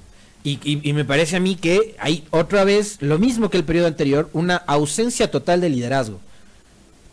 ¿Te imaginas? Pero a mí me da la en impresión este de que caso, el presidente Litardo está secuestrado porque hay mucha gente que le está presionando. Y mire que es su misma gente la que ha dilatado este tema. Qué Y es horror. su misma gente la que va a proponer para que él dé un paso Sí, porque costado. Janine Cruz ella desistió de Claro, de es ser su misma presidenta de la gente. Comisión de Educación. Aquí es la comisión de los trabajadores, trabajadores. es la que tiene el problema. Pero aquí su propia gente le está minando el camino y nosotros hemos dicho que nosotros vamos a respaldar que se continúe con la institucionalidad, que se respete ya la votación. No podemos seguir jugando a este jueguito de desestabilización, que nos endilgan a nosotros, pero que son ellos mismos. De acuerdo, yo suscribo sus palabras, no se puede jugar a la desestabilización. Me parece terrible si es que eso ocurre. Asambleísta, gracias por el Legislador, tiempo. muy amable. Gentil. Muchísimas gracias a ustedes. Ronnie Alaga en nuestros micrófonos, asambleísta por la provincia de Guayas en representación de la bancada de la Revolución Ciudadana, 7:45. Fabricio Vela está en A Primera Hora.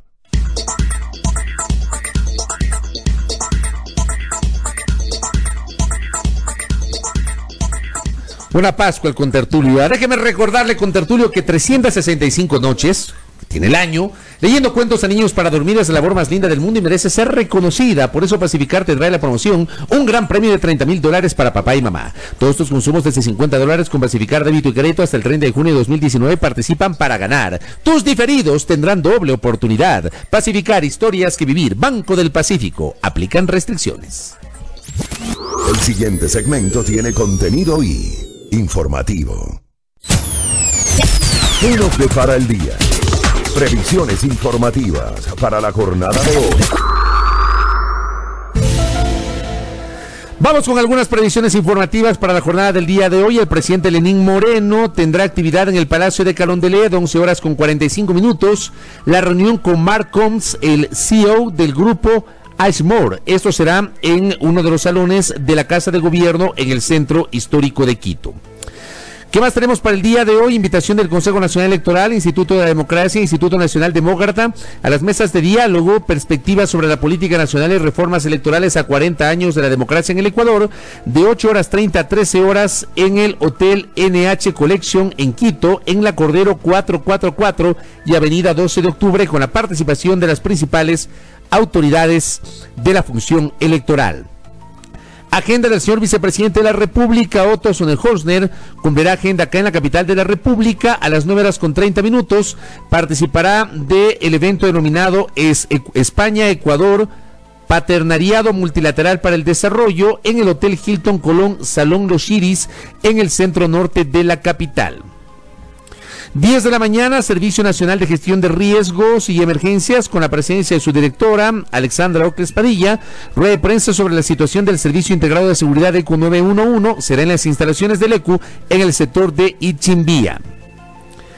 11 de la mañana, Ministerio de Desarrollo Urbano y Vivienda firma de convenio marco con los gobiernos autónomos descentralizados municipales y provinciales que permitirá gestionar el suelo requerido para el desarrollo de los programas de vivienda de interés social dentro del programa emblemático Casa para Todos, con la presencia del ministro de Vivienda Javier Torres en la sede del Consejo Nacional para la Igualdad de Discapacidades acá en el Distrito Metropolitano de Quito. Prepara la agenda legislativa con tertulio. Ya la tiene. La agenda legislativa para hoy. Ya la tiene. ¿Ya tienes tú a la mano? No, ¿o no? no la tengo, dele usted. A ver, dame un segundo. Dele usted.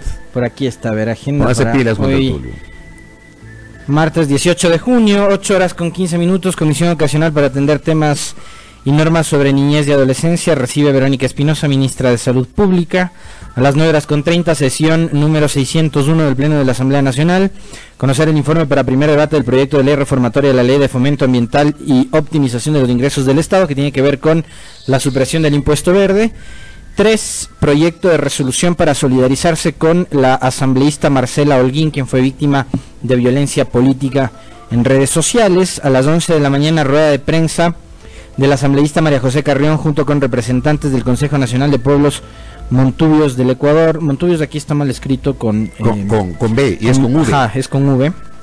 Y a las 15:30 hay continuación de la sesión 598 del Pleno de la Asamblea Nacional, conocer y resolver sobre la designación de autoridades en las 3 comisiones que están todavía pendientes, ¿no? Correcto. Hay otro proyecto de resolución para exhortar al presidente de la República, Lenín Moreno, que proceda a indultar y rebajar las penas de acuerdo con la ley y evitar los hacinamientos en las cárceles del país. Y otro proyecto de resolución para encontrar mecanismos de implementación para la educación superior en la provincia de Galápagos. Y otro proyecto de resolución para reconocer el logro alcanzado por el ciclista Richard Carapaz. Muy bien, a propósito, y con esto cierro las previsiones de alguna inquietud que en estos días nos han formulado los oyentes respecto de la situación de Galápagos. Habíamos invitado a el presidente del Consejo de Gobierno de Galápagos, Norman Ray, para el día de hoy. Sin embargo, por cuestiones de agenda, anoche nos cancelaron la entrevista, estaba prevista la entrevista para hoy, así que esperamos poder incluir en la agenda en el transcurso de los próximos días y poder conversar con él sobre lo que está pasando, va a pasar en la región insular de Galápagos y obviamente estas declaraciones formuladas en los últimos días por el señor ministro de Defensa Nacional respecto del portaaviones, ¿no? Que creo que ha generado una serie de resquemores y preocupación sobre el presente y futuro de la región insular. Declaración totalmente desafortunada, ¿no? Que luego la quisieron matizar, ¿no? La ha matizado el señor ministro de Defensa. A ratos tienen eso nuestras autoridades en general, que por tratar de caer simpático a alguien, en este caso a los Estados Unidos, sales con ese tipo de declaraciones que caen odiosas en cierto sector de la sociedad aquí, ¿no? Desatino total, ¿eh? Así es, no puedes tratar de esa manera a un lugar que es un patrimonio. Es un patrimonio de la humanidad natural, que es algo que nosotros deberíamos como ecuatorianos procurar cuidar, ¿no? Porque de acuerdo. Es un ecosistema sumamente frágil y sensible. Así que de eso hablaremos con seguridad en el transcurso de las siguientes emisiones. Mucho ojo con eso. 7:50 en la primera hora.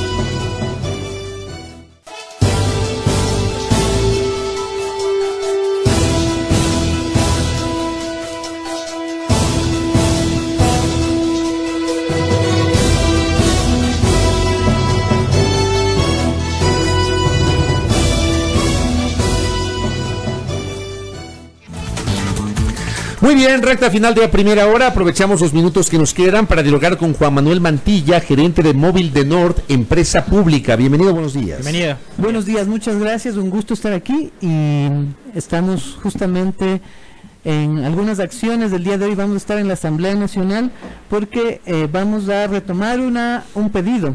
Ahora se está reformando la ley de tránsito y transporte. Nosotros estamos pidiendo que las zonas 30, que se incluya que las municipalidades del Ecuador puedan decidir espacios de zonas 30. ¿Qué son las zonas 30? Antes de profundizar eso, solamente para contextualizar, ¿quién es usted? ¿Qué es Móvil de Nord? Para que conozca nuestra audiencia. Ya, es la empresa pública de transporte y de movilidad de la Mancomunidad del Norte, que son 15 cantones. ¿De qué provincias? Provincia de Pichincha, el cantón Pedro Moncayo, todas las provincias, todos los cantones de Imbabura, que son 6 incluyendo Ibarra. Exactamente, todos los cantones menos Tulcán del Carchi y San Lorenzo, Eloy Alfaro y Río Verde. Correcto. Esmeraldas. Son 15 cantones que se han mancomunado para la gestión de tránsito y transporte. Ustedes vienen hoy a la asamblea a dialogar con los legisladores a propósito de las reformas que se están tramitando a la ley de tránsito. Sí, ¿cuáles son los temas que ustedes proponen, plantean? El año pasado ya como concejal de Ibarra propusimos que las zonas 30 puedan ser aplicadas por las municipalidades. ¿Qué es las zonas 30? Es establecer espacios, ¿no es cierto?, en diferentes zonas, por ejemplo, zonas financieras, zonas urbanas, zonas residenciales, zonas turísticas, para que la velocidad máxima sea 30 kilómetros por hora. Hace 2 semanas, por ejemplo, todo el centro de Valencia ahora es zona 30. ¿Qué se gana con zona 30? Con zona 30, primero, cuando un vehículo va a 30 kilómetros por hora puede frenar inmediatamente. Eso hace que si un niño, un ciclista, un adulto mayor se cruza, ¿no es cierto?, por la calle, pueden frenar y proteger la vida.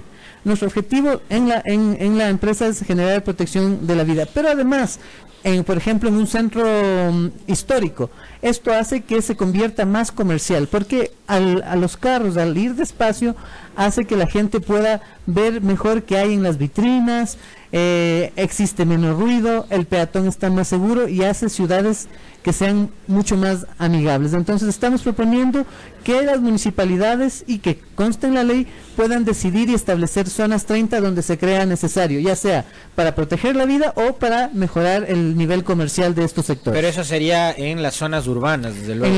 Por supuesto, en las zonas urbanas, en las zonas donde en ciertos lugares ya se va a esa velocidad. Por ejemplo, el centro histórico de Quito, el centro de Ibarra, la velocidad es baja, pero necesitamos que eso esté legislado, que eso esté normado, que se pueda poner señalética horizontal y vertical. ¿Solo señalética o también radares? Señalética horizontal y vertical, primero la educación.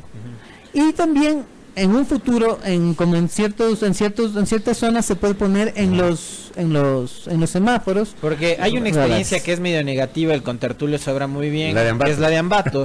Ahí de la noche a la mañana aparecieron con zona 30 en los sectores de Ficoa, de Miraflores. Zona 50.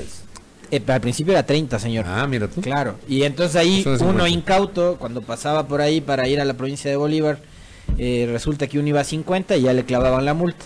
Sí, hay mecanismos. Y sobre todo cuando no hay procesos de información y de comunicación. Y eso está muy mal. Debe haber primero la suficiente señalética horizontal y vertical. Luego tiene que haber un proceso de lo que se llama multas secas.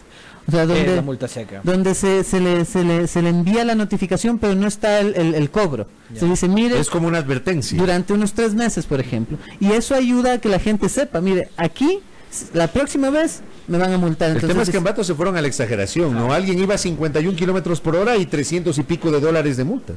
Sí, miren, a la final no es malo per se el controlar la velocidad. No, de acuerdo en eso. Porque entendamos que estamos protegiendo vidas, estamos protegiendo a niños, estamos protegiendo a adultos mayores. Claro. Lo malo es que sea solo recaudatorio. Exacto. Entonces, lo que hay que hacer es una evidente socialización, pero además de esta socialización evidente, hay mecanismos, ¿no es cierto? Como esto que yo les digo, multas que no son aplicadas, sino les llega el correo electrónico y les dice, mire, se salvó, usted estaba yendo a esta velocidad, no podía ir a esta velocidad, así que tome en cuenta eso. O un rango de gracia podría ser, ¿no? En zona 30, alguien que vaya a 35, 40 kilómetros por hora. Bueno, generalmente las zonas 30 están establecidas, por ejemplo, para el centro histórico de Quito, digamos, o para una zona una zona residencial donde los niños caminan por las veredas. Entonces, ya los vehículos van despacio. Pero al establecer una zona 30 ya eso permite demarcar y los vehículos van a ir bajando la velocidad. Y esto además, y esto está comprobado científicamente, está comprobado en la mayoría de ciudades europeas, los centros por ejemplo, de las Islas Canarias, de Valencia, Barcelona, ya son zona 30 y eso le hace súper más amigable y además mucho más comercial a las ciudades, porque la gente se siente segura de caminar en la calle, y cuando tenemos más gente caminando en la calle, tenemos más gente viendo las vitrinas, más gente viendo cuál es la nueva cafetería que supusieron, cuáles son los nuevos vestidos que sacó la boutique, y se genera mucho más comercio. Estamos hablando de humanizar las ciudades, hacerlas bonitas, seguras para la gente. Ya, eso es lo que ustedes piden que se incorpore como reforma. Eso, 3 reformas puntuales. Pues esa es la una. ¿La otra? Una de las zonas 30. La otra, que las multas de tránsito puedan también pagarse con trabajo comunitario. Por ejemplo, si alguien le estaciona por primera vez, pueda pagar la multa el 50% y el otro 50% con trabajo comunitario valorado. Hasta una segunda vez, el 25% con trabajo comunitario valorado, y la tercera vez ya que pague todo. Que pague todo. Obviamente. Entonces, esto también es una manera, como decía nuestro compañero, educar a la gente. O sea, porque lamentablemente, y esto es cierto, la gente se educa cuando le golpean el bolsillo, pero esto también es un proceso que les puede dar más facilidad. O sea, que no sea recaudatorio total, sino que también pueda generarse procesos. Y eso, por ejemplo, principalmente a los conductores privados. Correcto. Esa es la segunda. ¿Y la tercera? Y la tercera es algo que va a ayudar a que la revisión técnica vehicular, que actualmente ahora ya es obligatoria que sea técnica vehicular, ya se está dejando a un lado la visual que uno llegaba, le veía en el carro, está bien, pase. Ahora ya es una revisión técnica, que es bueno la revisión técnica porque hace que el carro esté seguro, que hay estándares, ¿no es cierto?, para que la gente vaya segura en su vehículo. Durante 5 años, si es un carro de una sola persona, o sea, no necesita la revisión técnica vehicular, porque generalmente si alguien saca su carro de la casa, le tiene durante esos 5 años, lo cuida, y es más, las garantías generalmente son 5 años o 100 kilómetros, ¿verdad? Entonces es simplemente facilitar a que no haya tanta congestión en la revisión técnica vehicular y se facilita al usuario durante 5 años no tener que hacer la revisión técnica vehicular, sino solo el pago de la matrícula para que pueda circular. Correcto. Y cierro en honor al tiempo preguntándole, ya que usted representa a la empresa que se encarga de los temas de tránsito para la Mancomunidad del Norte, ¿qué pasó con el radar de Huaca, provincia de Carchi? Sí, existe la corte del Carchi estableció una sentencia que no ha sido entregada todavía por escrito a la empresa, y bueno, es la sentencia que establecen de una acción de protección, de quitar las multas, de devolver los dineros, es tanto al METOP, a la ANT, a la Municipalidad del Huaca. ¿Se va a devolver entonces los recursos, las multas? Primero, todavía no está notificada la resolución, no está por escrito la resolución, y segundo, existen 2 espacios más de apelación. Entre ellos... O sea, todavía no está en firme. Todavía no está en firme porque la legislación ecuatoriana establece que hay 2 espacios más para poder apelar, y nosotros, obviamente, como son recursos públicos, no podemos dejar de hacer esa gestión, porque si no la Contraloría nos observa. Entonces hay Pero que no deberían quitar ese radar de ahí, porque termina siendo, uno pasa por la Panamericana y termina siendo carretera, y uno se encuentra con que no ha sido de circular a 100 y a 90, sino a 50. Ya, bueno, aquí hay que explicar algo que es muy importante. Cuando la E35, es decir, la Panamericana, pasa por zonas urbanas, se convierte en parte de la zona urbana, y la gestión del tráfico y transporte corresponde a cada municipio. Entonces eso es algo que está por ley y está más que claro. Lamentablemente a veces los jueces toman ciertas decisiones que son bastante discutibles, pero sin embargo lo que se va a hacer como una empresa responsable es esperar a que se notifique, actuar como corresponde en la ley, que es una apelación ante el organismo judicial superior, y esperar a lo que digan los jueces. Si los jueces, al agotarse todo el proceso judicial, dicen devolver los recursos, hay que devolverlos. Correcto. Pero si no, y como funcionarios públicos no podemos dejar de acudir a las otras instancias legales. Correcto, nos queda clara la propuesta y obviamente los criterios de Juan Manuel Mantilla, gerente de Móvil de Nord, que es la empresa pública que se encarga de los temas de transporte terrestre, tránsito y seguridad vial para la Mancomunidad del Norte. Gracias por el tiempo. Amable, ¿A qué hora van a la asamblea? A las 11 de la mañana. ¿Van a ser recibidos por alguna comisión? Sí, por el vicepresidente y supongo que también por el vicepresidente de la asamblea, y vamos a conversar con algunos integrantes de la comisión especial que está tratando las reformas de la ley. Correcto, ahí tienen ustedes una nueva previsión a propósito de los temas de las reformas a la ley de tránsito. En punto de las 8 de la mañana en A Primera Hora. A Primera Hora.